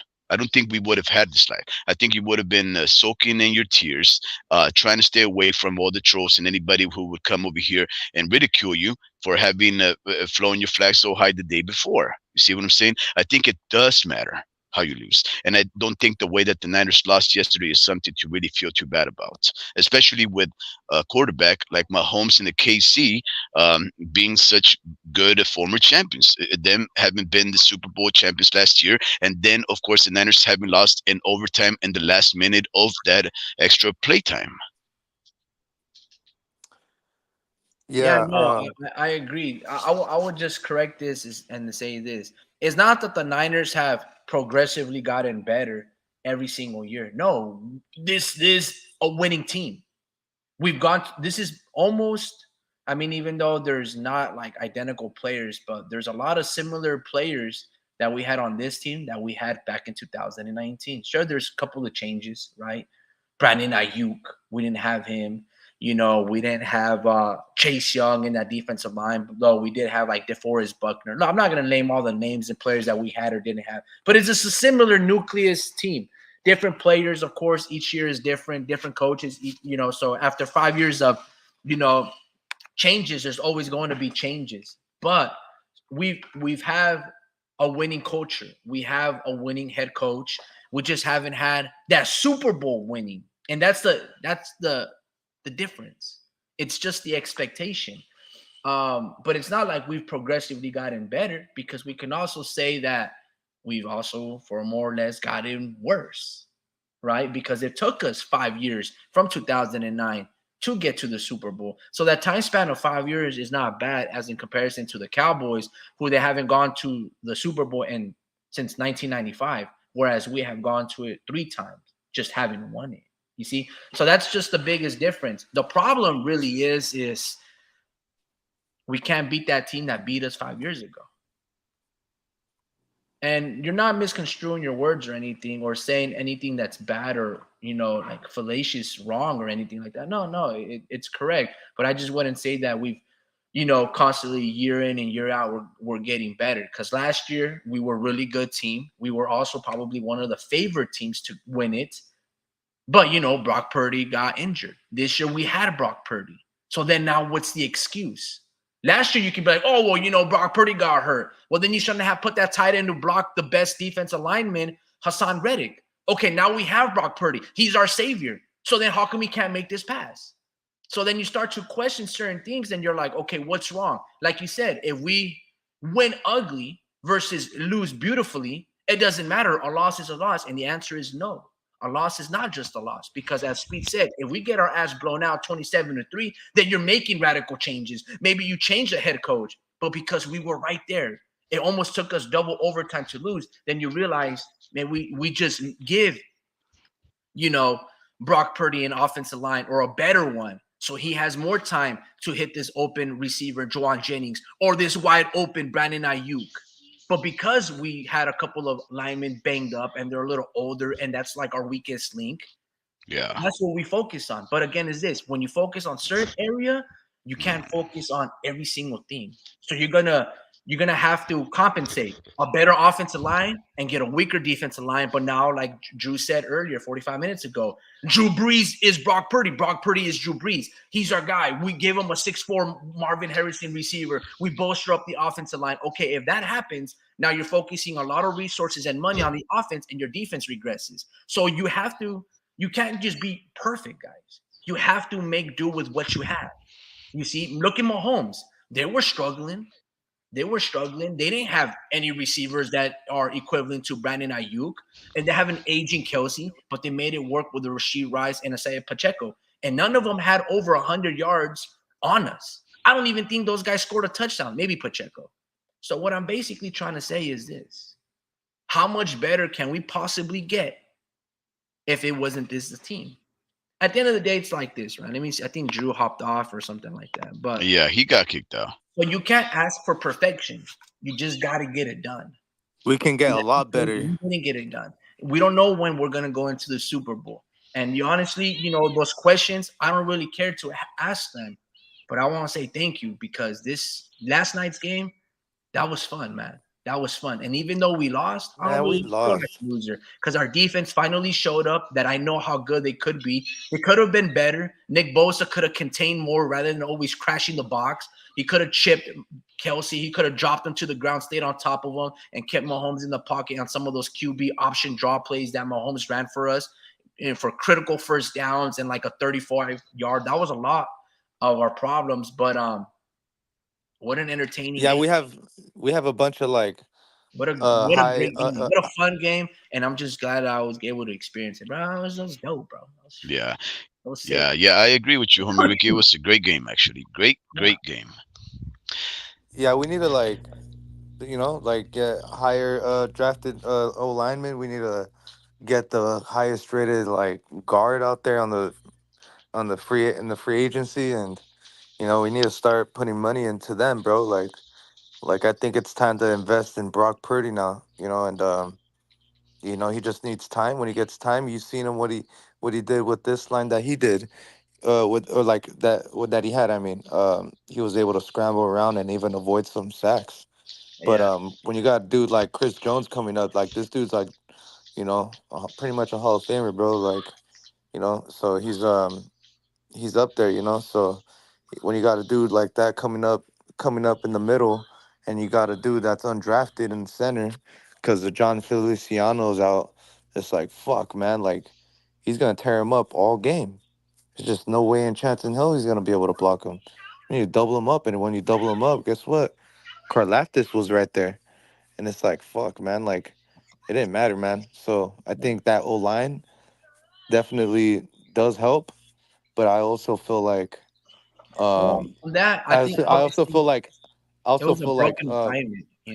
but this is the thing though. I also feel like the way I look at it is everyone's gonna want to upgrade in the offseason, right? Bro, the Chiefs are gonna be way better next season. Like the reason why they didn't pan out to be as good as they thought they would be is because they got a dude named Kadarius Tony, and they thought he was gonna be this all world. That was their biggest letdown because he was actually they paid him like a wide receiver one type of thing, and you can like Juju Smith Schuster was better, bro. Like better than this guy. Like this guy was benched for the Super Bowl because of what he said. So it's like, come on, man. Like that probably saved him a lot right there. Benching him.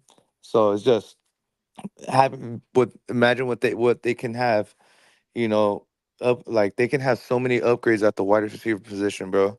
They literally had their wide receiver at number 3 or 4 catch the game winning pass or a touchdown. I know. So it's like, bro, like this team is gonna get a lot better. And I'm only saying get corners as well because they're gonna upgrade as well. Like we need to look at it that way. No, absolutely. We can't just see our division and say like, oh, we need to upgrade because our division is gonna go upgrade like this guy. Like we need to upgrade because the Chiefs are upgrading at this point. Like that's the team to beat. And And I it's agree with always the been the team to beat. yeah, and I think And O what line they're comes showing first you though. I is agree. this. Like you said, this was a down year for Mahomes. This was a down year for the Chiefs offense. If they get a Mike Evans and then they get another wide receiver to replace Tony, they get 3 wide receivers to replace Scantling and McCole Hardman. Good luck because they have a Yeah, Mahomes with I have Pacheco this. and Kelsey. So yeah, you're probably going to need 5 number 1 corners, but Mhm. that's ridiculous and that's not realistic. I have a If, quick if this prediction. team, if this team, the Chiefs, were as they're not that great of a team. They just have a Mahomes. And Not if this year. that's all you need to beat all these studs and first rounders and They Nick also have Bosa Taylor and Chase Swift. Young, then you think you're gonna beat them with 5 number 1 Sauce Gardners? See, this is what I'm trying to say is you can Now you're win. just being pessimistic. No, but what I'm saying, you're asking, Pessimistic.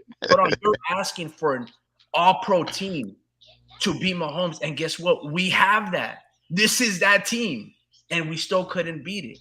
And couldn't beat him. So I See? think this is the thing though. What Like, about a Kyle? Do they need hold Kyle? on.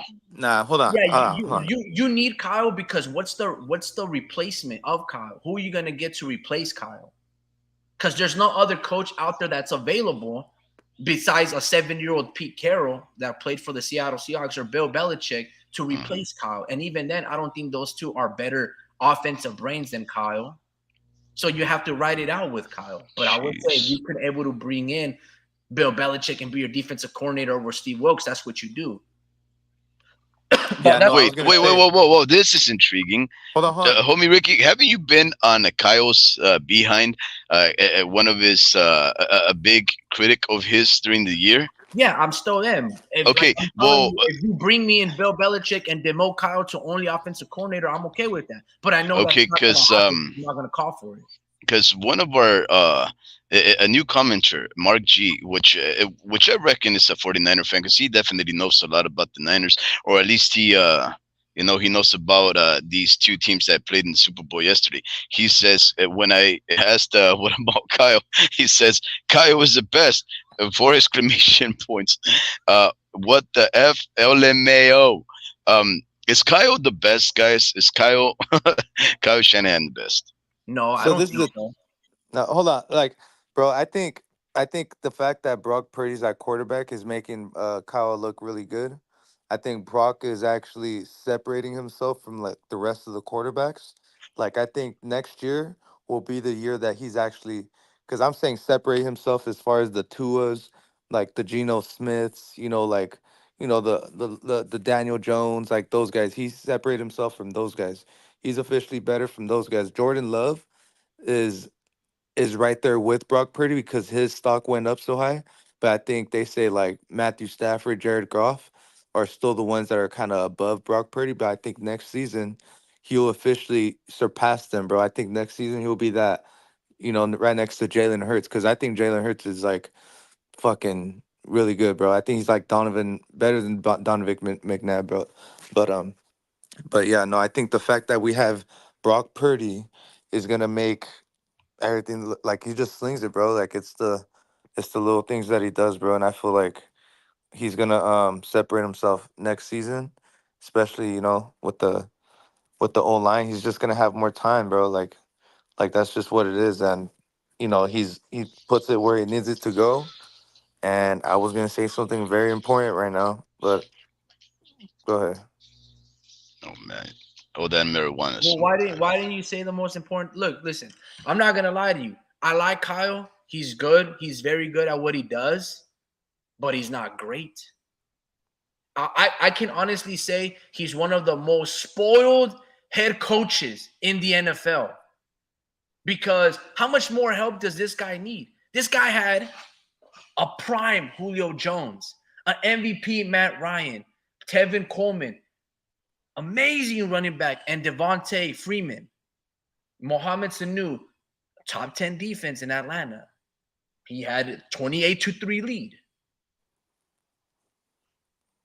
No, I Go think back when he was to the Brock Niners, Purdy's gonna, a top tier organization, an but amazing general manager, and John Lynch gives them look, all the best players that basically one can damn near offer. Okay, you got your quarterback 100 million and Jimmy G. All right, we go get that. We go get that. We got it for you.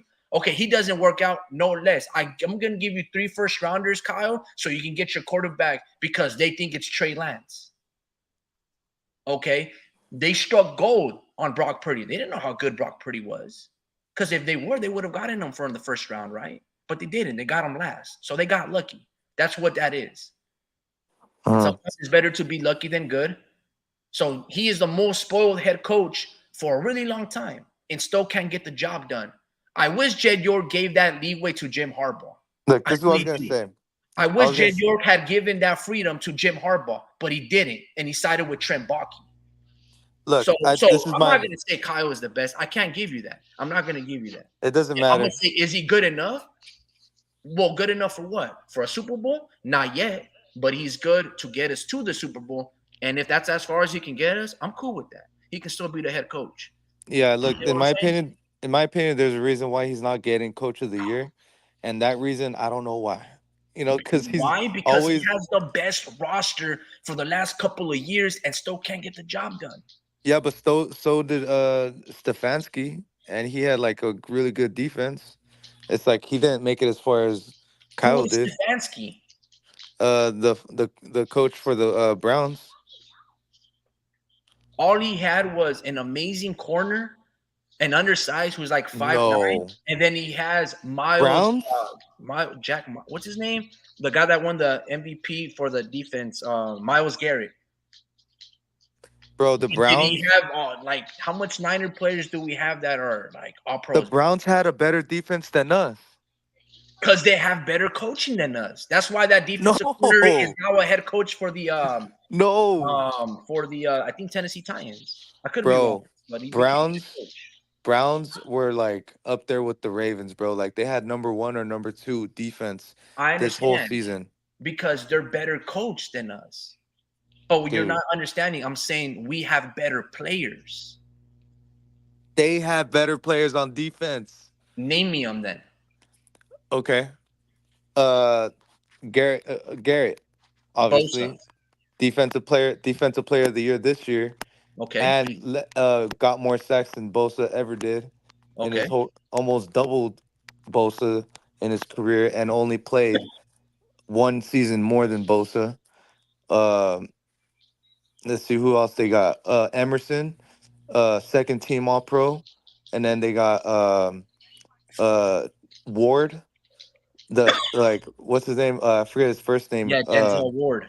Denzel Ward. Hmm. Two top five corners in the league, and then they got Jabril Peppers. I think they got him still Do they have at a Fred safety. Warner?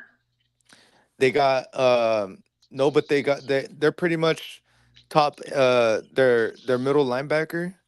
I forget their middle linebacker is like up there with what's his name from the Ravens. Uh, what's his name? Fucking. But no, he's up there with the bro. Their whole line is stacked. Like they're fucking legit, bro. Like they're the top. They're number two, bro. Like in defense in the NFL. Like that's just my opinion. And they almost beat us with the They did beat nobody. us. Oh, that my bad. They did beat us, but because it was a missed field goal though. Yeah. But yeah, No. Look, the Cleveland Browns defense this year was great. They were better. They were probably the number one defense, right?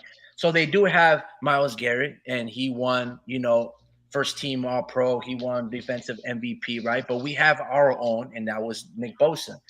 They also have Zadarius Smith. If I'm not mistaken, he played for the Green Bay Packers. He was a first rounder. But we oh yeah. also have Chase Young, Cleveland Farrell, all these guys that are first Zadarius rounders, Smith. $100 million men. Let me ask you this: our defensive Z- tackle, Javon what? Hargrave, was he not All Pro last year?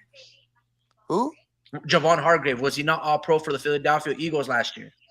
I think Is so. that not why we stole him from the Eagles and gave him $100 million for 4 years? But you're comparing Chase Young to Zadarius Smith though. That's Chase. Is that a fair comparison or not? Who? Zadarius Smith versus and Chase Young, is that not a fair No, comparison? not anymore because Chase Young is actually proven to not be that good. But in totality and body of work, Chase Young was defensive rookie of the year. Chase Young just got lucky because it was a pandemic, bro. Like he really relied on other people, bro. Like Tom Brady got lucky too because it was pandemic. I guess that's how it works. Look, my he point got is, lucky. He if got you want lucky to when go, if you want to go, Vinatieri made listen, a field fine, we goal to can win do a that. Super So Bowl. what I told you, they might have a good middle linebacker in Anthony Walker or Jeremiah Owuzu, but do they have a Fred Warner? No. Sure, they might have a good, strong safety, but is it better than an All-Pro in Hufanga, who we Yeah, had for like, I don't know, 8 games? Is there, Denzel Ward? He's very good, but he's comparable to Charvarius Ward, or Ward is comparable to him. So what I'm saying is, yeah, they have a good defense, but we got to the Super Bowl with this defense. We held the Kansas City Chiefs, to, I don't know, 5 field goals, 2 touchdowns. Mahomes threw an interception. We had 3 fumble recoveries. you put the So what I'm Browns saying is, defense on our team, we dominate. we can nitpick and be like, oh well, we need this and we need that. No, this is a roster team. Remember, the issue here that we're having is, Speed said, "Do we need Kyle?" And I'm like, "Well, who else are you gonna replace him with?" And then Mark G wants to say that Kyle is Ah, the best, and I'm like, he's the most spoiled head coach that that's the why we're Niners have nitpicking. ever gave him with all these amazing players. Now my That's why question is, how much more do you have? You guys are telling me now he needs a 6'4" Marvin Harrison. So he needs a 6'4" Marvin Harrison. We need to sign Brandon Ayuk. We need Dable. We need Kittle All Pro. We need another All Pro Kittle. We need another All Pro running back to Christian McCaffrey. We need an All Pro offensive line. I'm saying you damn near need an All fucking Pro team to get to the no, Super Bowl. And look what I Mahomes. didn't say that. No, that's what you guys are basically saying though. Oh, And I I'm didn't, I didn't saying, say how that. much more does this dude need to get the job done? I'll tell you. Well, because you guys have been telling me, but it's very unrealistic. We keep telling you. I keep telling you. We need an O line. It doesn't matter who else. After that, we have more protection. Brock Purdy's going to continue to sling it, and that's it. O line.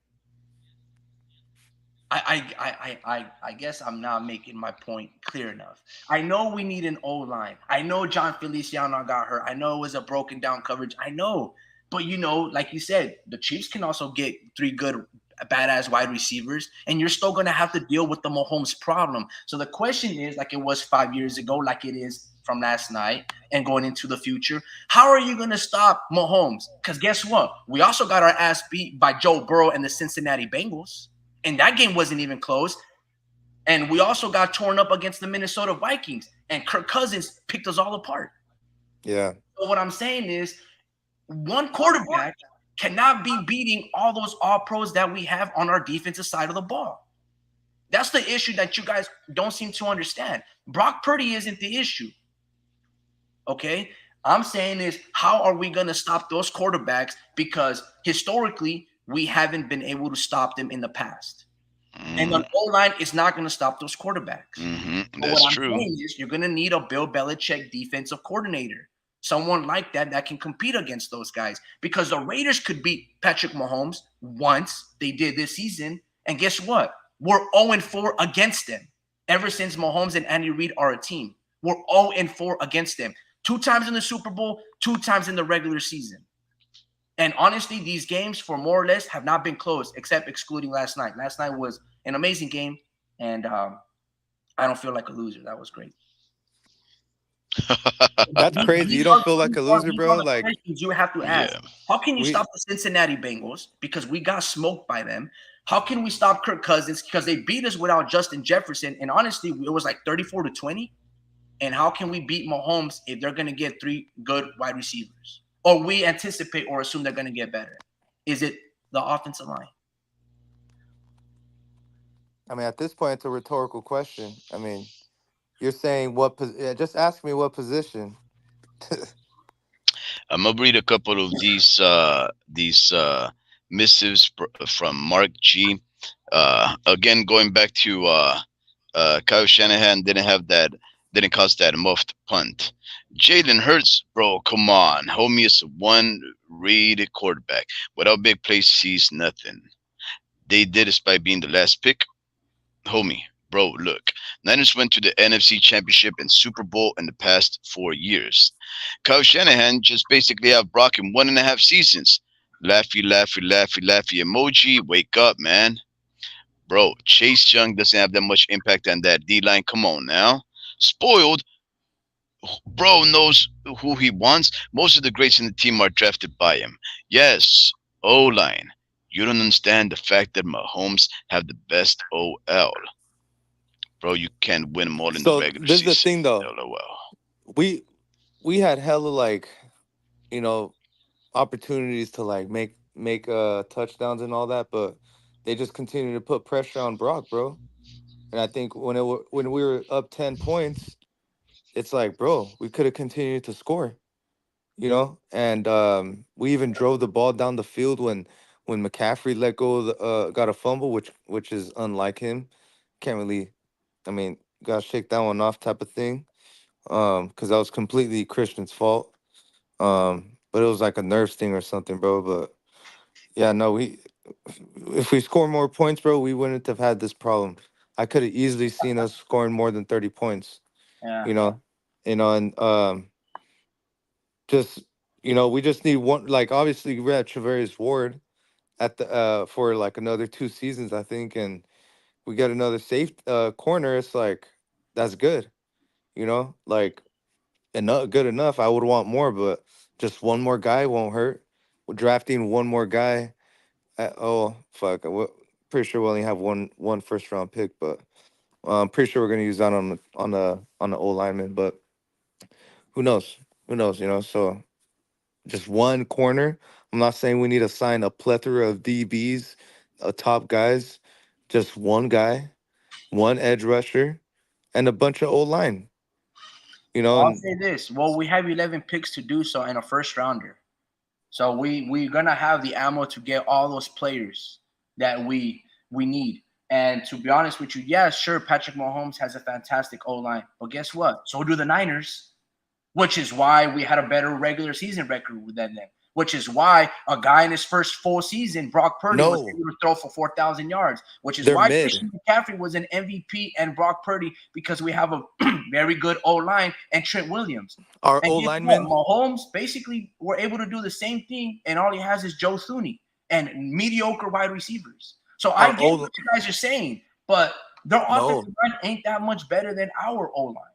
Yes, it was. Our O line like was mid. They Brock didn't suck. Purdy threw for close to 5,000. Four receivers had 1,000-yard seasons. Yeah, I but think that's how only good. Kelsey had that for the Chiefs. But that's how good Brock was. Brock had a mediocre line. He obviously had Trent Williams, and How do you have a mediocre line when Christian McCaffrey almost has over 2,000 from scrimmage yards? because we're using George Kittle and Kyle Juszczyk. It's a scheme. So you need Like, time. You need time and you need scheme, right? but we need more guys to block to as blockers. So but Kyle Juszczyk and Kittle were used as those type of guys because our old linemen can't get that. And it's like, bro, you get better linemen, we can spread more guys out. We don't have to use George Kittle as a tackle too much because it's like he's always on the line blocking. He's so good at blocking that sometimes we need him to block. So uh yeah, it just that's the whole thing. Like it's a scheme, bro. And we once we get better linemen, it's like we spread guys out. I don't know how I got to this point. So, Mark G, since you know so much about the stats, what are the stats for our O line? How do we score in more than 10 games, more than 30 points if our offensive line sucks? How do we have an all pro and Trent Williams? How do Christian McCaffrey run over They get more they than get beat the most, bro. 1,500 They get yards? they get beat a Hold lot on. So, how do we do all these things offensively and have such a horrible line? because they keep losing one-on-ones. They keep getting doubling guys up and they keep losing it. They keep losing those battles. And those, they don't get as much pancakes. They don't dominate the line. Like those pancakes are stats. They don't have too much of those. And it's really just Kittle probably got more fucking pancakes than some of these tackles, you know? And that's good and it's not good because that's supposed to be a tackle's fucking stat, you know? Kittle's supposed to be catching the ball, making yards, you know? Better O linemen get the best O linemen get the pancakes, bro. It's like, bro, come on. Like we gotta But pancakes is okay. For those that don't know, a pancake is putting somebody on their ass. You know, that's where Kittle gets a lot of his attention, media attention, is by breaking tackles and putting safeties on their ass. Sometimes defensive edge rushers on their ass. Kittle is a great enforcer at that. So that's one of his skills, if probably his greatest skill as an offensive weapon, is that he's able to win that. And he's able to chip and then just go out for a little wheel route or a little flat or a little bubble out and boom, and break a, it'd be a nightmare for him to go up against a safety or a corner, bro, right? I'd even look at the stats and I know this. It's like I see that we don't dominate the line. Like it's simple, No, but I'm it's not not. saying that we don't. I'm not saying that we have a top five line. I'm not saying that we have the greatest line or historically greatest one. No, but we got a line that's good enough to take us to the Super Bowl. No, Brock And Purdy it's was good good enough to enough take to us to the hold the Super ball Bowl. for, I don't know, 2.5 seconds and have four receivers to damn near get 1,000 yards. Yeah, but we had Ray McLeod in for Debo, bro, at some point, and it's like Debo was limping. He wasn't. It's like, bro, again, why is it all? Are you Okay, so always limping? now you're focusing on injuries. Look, these you just told me in Denny who or the guy we used to have in the Niners, he was out. They also had one of their line out, their offensive line. They Hold don't on, have don't switch the any subject on crazy me. wide receivers. I'm talking about Debo, man. I know, but what I'm saying is like you're gonna have look. You have to get the job done. You got to get over Debo being hurt. I mean, what was Debo's stats? He probably had like 4 catches for what 42 yards. Bro, he was like just I didn't see him too much in the playoffs though. Like he did really good in the regular season, but it's like he needs to get open, man, when it matters. And if he can't get open and you're hurt, it's like we got to use our guy right behind you. It's like, bro, we pay you the big dollars. You got to get out there and get open. I You agree. know, They did pay him. Well, the Niners paid him fat old check. but we pay him like Justin Jefferson money, bro. Like, Debo Samuel had 3 receptions and 33, and that amazing corner. I think he's an all-pro McDuffie. Had him on lockdown. If you look at like the tape, that dude was locking down Debo. Debo had 3 catches for 33 yards. George yeah, Kittle had 2 catches for 4 yards. 2 catches for 4 yards. Christian McCaffrey, like always, 8 receptions for 80 yards, and probably ah, 35 of those yards were from an amazing Juwan Jennings trick play, cross-body throw. bro. You just made me remember right now. What's that? Um, like I remember the day after the Super Bowl in 2020. I remember seeing that clip of George Kittle, like, we're gonna be back. We're gonna be back. And Yeah. that made me feel some type of way. Like I was like expecting us to come back. And we came back and we lose. I'm looking for that video again. Not that specific 2020, but somebody kind of like, stamping their approval, saying something like, "This is, this ain't over. We ain't over. Like we're coming back." Like Yeah, he said, I I didn't I see will any be of, back. I will be back. but I didn't see any of that. This year. Or like No, after. Kittle did his thing. He balled out against the Jacksonville Jaguars. I'm not sure if Sports Archives is here. He's a Jaguars fan, but he balled out on against the Jaguars. He had a lot. He had a great game out. He Well, had a that was random. There was 18 games. You decided to go back to them Jags. No, I'm just yeah, kidding. no, because if he's still listening, George Kittle balled out all year. He did relatively good. And he complains. This is the thing about him. Like, he's cool, right? Top tight end. But you notice how he complains He should about, have like, been All you Pro notice. over Kelsey this year. I know he was, but you No, he notice. wasn't. They didn't give him the nod. Uh, They but gave it to yeah, Kelsey, but he should have been okay, because he was better than Kelsey. yeah. But I was gonna say, like, you notice how Kittle complains about, like, how long the season is. Like, he like mentions it a lot during the press conferences. Because it is long. I They know, added an extra game and an extra playoff seed. I It's know, basically an additional 2 more games. It's rough, bro.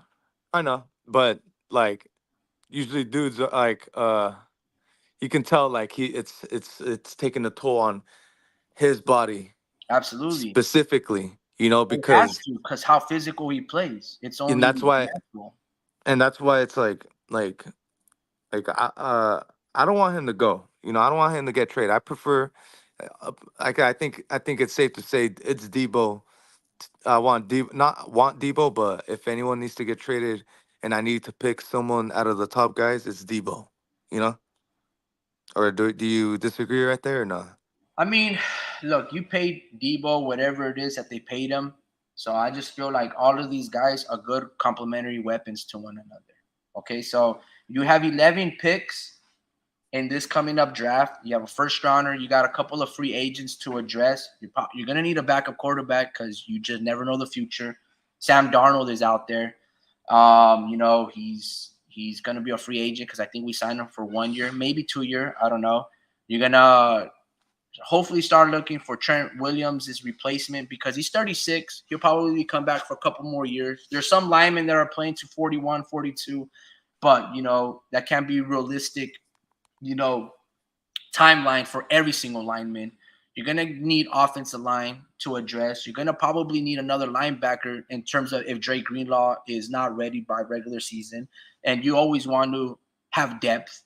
Same thing with the safety position, also cornerback, and you just keep replacing the holes. You're gonna have to address a lot of that D line that we're gonna lose, like Randy Gregory, Chase Young, Cleveland Farrell, Javon Kinlaw. You're gonna have to address that. Maybe Drake Jackson comes back. He was injured all year. So there's a lot of pieces that we can work with. There's a lot of pieces that we're gonna be able to fill, and we're gonna fill them because we have 11. I can only imagine how entertaining it could be to be a general manager and crunch down the numbers and try to put the best players on that field. But you can honestly say the last couple of years, the Niners have had the most stacked roster since probably 2019 when it's all said and done. We were really stacked last year as well, but so were the Philadelphia Eagles. The Philadelphia Eagles had a lot of momentum. And unfortunately, our best player, Brock Purdy, got injured, right? And then if that wasn't enough, Jimmy wasn't available. And then the third string, Trey, wasn't available. And then Josh Johnson also wasn't available because he ended up getting injured. To the damn near we don't even have a quarterback. That was just one of those seasons where, like, damn, dude, do you need a sixth quarterback? Because it was just everybody was getting injured. But that's exactly what happens. But that being said, man, it's we've had one of the most stacked teams for quite some while. I think Kyle has only had one losing season, and that was probably when Nick Mullins was our QB. I don't even know. But yeah, man. Well, look, the future is bright. I like Brock Purdy, what he's going to do. He's not the problem, but he could have been the hero to win to win that game.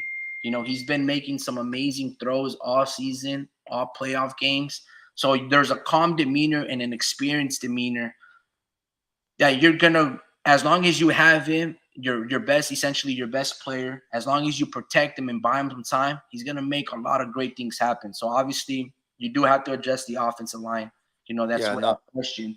But you don't need all these, 6'4" wide receivers. No, you really don't. You can win with this nucleus. So I don't think you get rid of Debo, because why would you get rid of him? Him and Trent Williams are the heart and soul in terms of the offense. Sure, the better skill players are like Ayuk and Christian McCaffrey and Brock Purdy, but heart and soul is Kittle, Debo, and Trent Williams. No, I was just saying we can always upgrade right there.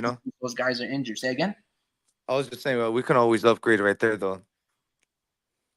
Like, it's hard to replace route running skills like Brandon Ayuk. Brandon Ayuk, like, very few dudes can do what he does. I say like Justin Jefferson does things a lot like him, but very few guys got that ability, and we need that element on the other side of the field opposite of Ayuk. And if no one is kind of doing that, then there's a lot of free play for these corners to do. Like, not only can they just defend Debo, now they can defend the run. They can defend other guys while they're defending Debo. Like, they're multitasking. They can multitask while they defend Debo. It's like, nah, we need guys that are threats. We need guys who put more attention to them. Need more attention when they're in the open field. Like, Debo just needs to be on lock, and that's that. Like, there ain't, if he can't catch it, he can't run with it. You know, like, he ain't, three drop passes, bro. Like, we need dudes that we already got that in in Christian McCaffrey. Maybe if we get like another, like a solid running back. It doesn't need to be the top one of the game, but somebody that's hard to tackle. You know, have somebody like him replace a Debo. Put a real wide receiver at the wide receiver position, because he's the wide receiver, but we're paying him like he's Jefferson, but he ain't Justin Jefferson. He ain't Jamar Chase. It's like, nah, that's a lot of fat to trim right there. You know, that's I not. get what you're saying. Yeah, I was a little confused when the Niners traded for McCaffrey when you gave that money to Debo, because Debo is your version of McCaffrey. Now you do have essentially two McCaffreys. Um, I'm gonna cook real quick. Hold on, I'm listening. Like you're gonna cook, like say something, or cook like as in make food. I'll make quesadilla. Remember the Oh, quesadillas on? yeah, I know, man. I agree. But the Niners paid what they paid for Debo Samuel. I mean, I don't know. I mean, the best thing that you can do is trade him if you want to. But I don't know if the 49er fan base is going to be in agreement with that. You know, I wouldn't have paid him that money, especially if I had my eyes that I'm going to get Christian McCaffrey. He only basically gave us one very great year, that all pro year, and that was because he was the focus of the year, right? We had him at running back. We were just getting everything of our, in terms of our offensive scheme was revolved around Debo in that year. And he took us to the NFC Championship against the Rams, and he played great. He played fantastic. But yeah, man, no, who knows? Maybe you trade him and then I don't know. It's very interesting, but it's gonna, it's tough, man. Well, listen, homie Ricky, it sounds quite simple, right? O line. That's it. Get somebody on the O line, and then all of a sudden, the Niners are Super Bowl champs. Hopefully, it's that simple. And that means there's another reason to be optimistic, right? If the formula for success is just as simple as making a couple of pickups for the O line, and that's it, well then that seems like a pretty easy solution. So I think maybe I think we're in a good spot. Again, one of those things that proves, in my opinion at least, that that the way you lose does matter. But yeah, I don't know, homie Ricky. One of our listeners a while back, right? He stated at Pachuco, dedicated listener. Thank you very much for hopping by, and I'm sure that El Pachuco's doing other more important things than listening to 49er talk, knowing how this is a mostly boxing predominant talk show podcast. But he did remind us that tomorrow there's going to be big news. Saul Santos Alvarez Barragan, El Canelo, he has apparently some big news to report for tomorrow. He's going to be making a big announcement, and he states it like this regarding his career. Now, homie Ricky, are you done talking about 49ers football? I know Mark G is very animated. I know he's very opinionated, and he's obviously But dropping we some can end gems the right there. live if we're gonna talk Canelo. I don't want to extend this to another 2 hours and talk boxing when it's just like I'm cool with this football talk. Like, but I'm Okay. good from this. But like, we can save that talk for tomorrow, and we can like stream the big news if Canelo's gonna do whatever it is that he's gonna do. And to be honest with you, if he's not fighting David Benavidez, I don't care. He can go ahead and retire. Well, I was just gonna say, if he You if know, he but we announces can that save that he's retiring, conversation. I'll be a happy man. Well, I wouldn't be a happy man because there's amazing fights that are on the table that for many years, he's been reluctant. Look, you can't tell that man to do anything. You see? And in sports, the overall sport does get to control certain players because no player is bigger than the sport. And when you make one player bigger than the sport starts to decay. That's just a fact. Okay. And that's what's happened with boxing. When you just focus all on one person rather than building a brand, then you put all your eggs on one person. And when you do that, they're usually going to let you down. And that's not a sustainable brand. That's not a sustainable business. Okay. So not too And sure if you even want to extend this live, or you want to just end it. If you want to hop on another one, or you just want to call it a night. But yeah, I just wanted to bring it up. That he addressed that. He hopped on to yeah, remind us that there's some big news coming up tomorrow, and I'm not too sure what those are. There's a lot of speculations. Very very interesting. Moves going on in the sport of boxing that may just have something to do with whatever announcement Canelo is going to make. But since you don't want to, address it here, I guess maybe on my end, I'm pretty much done because yeah. No, don't I really mean, know much we about can, football. yeah, we can save that for tomorrow, man. I But think tomorrow we'll will be be late. It'll be Tomorrow will like, be late. The moment to speculate is now, because by the time that tomorrow comes and the time that we are able to address it, it's old news. The moment to speculate is now, not tomorrow. Tomorrow you're reporting the news. Right now you're forecasting. So yeah, it's up yeah. to you. So speculation versus the truth, the fact. It's more interesting to ponder the facts than it is to well, sorry. It's better to ponder speculation, right? But it's better to report and speak upon the facts because what Canelo does are going to have a lot of implications. If he relinquishes all his belts and retires, well, we can speculate on what can happen afterwards, and we're able to bro, that's a funny ass comment, bro. I know, it's He was ridiculous. inspired when he was only Yeah, 17 yeah, years yeah, old. yeah, yeah, yeah. But you Bro, know what? Chico comes out with these great comedic one-liners, dude. Nah, It's he hilarious, bro. really is hilarious. El That Pachuco dude is is really, that yeah. dude's I'm a gem. saying. Yeah, he's a one-liner gem. That's Yeah, fantastic. yeah, but just because El Pachuco states that, let's just read what his own opinion is. And I guess it's not really an opinion as much as the hints that Mr. Rick Glacier has been dropping recently. He says that Mr. Rick Glacier has spilled the beans, he thinks, because Canelo versus Munguia in May, Canelo returning to Matchroom. Both of those can be one and the same. And Canelo renews exclusivity rights with TV Man. Azteca. Now that's major. Canelo renewing exclusivity rights with TV Azteca is much bigger than, let's say, Canelo fighting Munguia or Canelo returning to Matchroom. He's been in Matchroom. Canelo fighting Munguia, that's big news in and of itself. But every time Canelo fights anybody, it's big news. I think the novelty would be Canelo renewing exclusivity rights with TV Azteca in Mexico. I think that's huge, and we know that Canelo's fights come out for free for the most part in Mexico, unless nowadays with the contract, of course, maybe with the Matchroom at least. I know that when it comes to addressing business negotiations with Mr. Eddie Hearn at Matchroom, the last time that he fought in Mexico, I think it was in Guadalajara against John Ryder, he said, "I want Mexico to be able to see these fights for free," if I'm not mistaken. So Well, that's he should very have big done for the. him.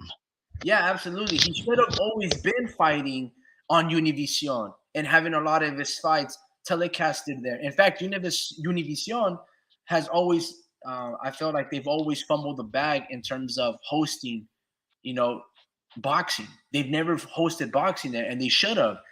You know, that not TV, Azteca TV. What was the other platform that would show fights like at 1 or 2 a.m.? So there was Telemundo, but they were mostly regional, Eastern United States fights. There was TV Azteca, there was Maybe Azteca. Univision, Yeah. TV Azteca. Yeah, yeah, yeah. TV Azteca. Yeah, they Uh, should have always had major big fights over there. But Nimoda, bro, it's gonna be really interesting to see what Canelo states. I mean, I am a big fan of him. I like what he's done, but in terms of when we ask for certain fights, he's really reluctant in terms of really like in the early stages of his career when he was in his 20 to 23. Oh, bro, this dude would he was a gem. He was fighting prime Erislandy Lara, who everyone knew was going to be very difficult. And Austin Trout, a Floyd Mayweather, like he conceded to all these demands. And once he realized, like after the Cotto fight, or once he realized that he was this dude, man, he really hit us with the A side, B side rhetoric, and that really, I wouldn't say it hurt his stock, but it really was like, uh, he's just one of those. mhm. But yeah, no, we can report it afterwards, man. I don't really want to speculate. Unless you want to speculate, I can let you run. Let me speculate. Yeah, speculate. I can make a thumbnail and you Ah, guys can man. speculate another No, I'm hour. just kidding. But I It's all want to hear. good. I'll No, wait. no, no. I don't know. I don't know if I want to go another live for another hour. I just felt. Whoa, I don't know. Do you guys have the energy?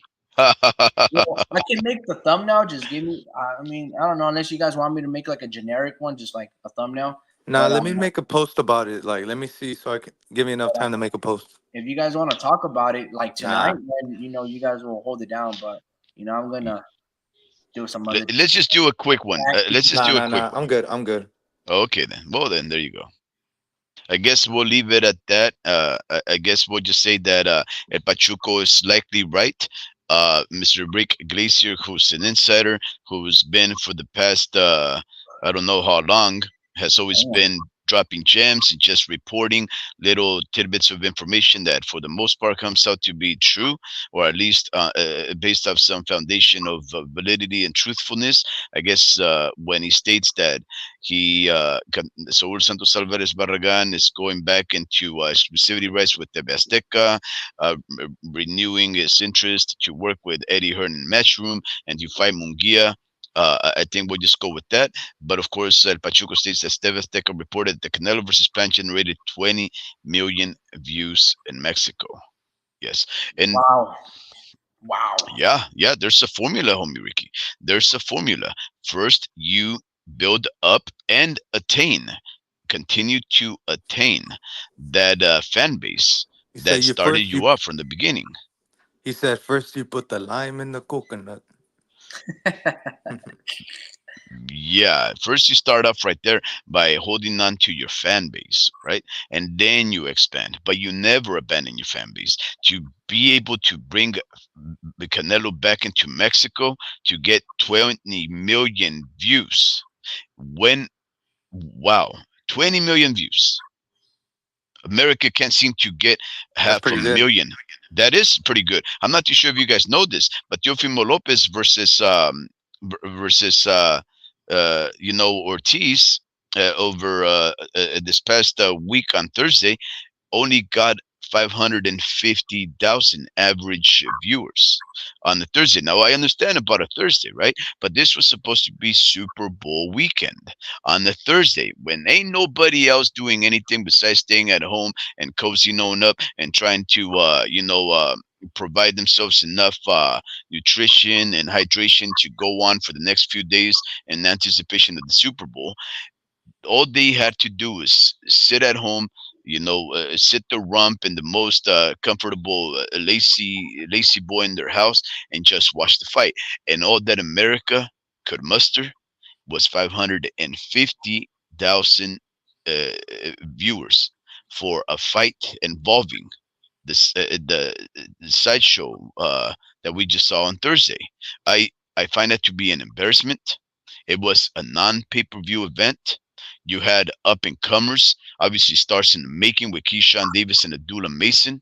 We had a guy that's been very Whoa, controversial, whoa, whoa, whoa, whoa, man. and Hey, Teofimo come on. Lopez. And we only had 550,000, and Mexico can rally up 20 million. Embarrassment for the United States of America. The hardcores of America. Don't We fall for talk it, a big Rick. one. We talk a big one, but we don't back it up. Don't Hey, fall for it, hey, Rick. what's that? What's the stats for the stream, man?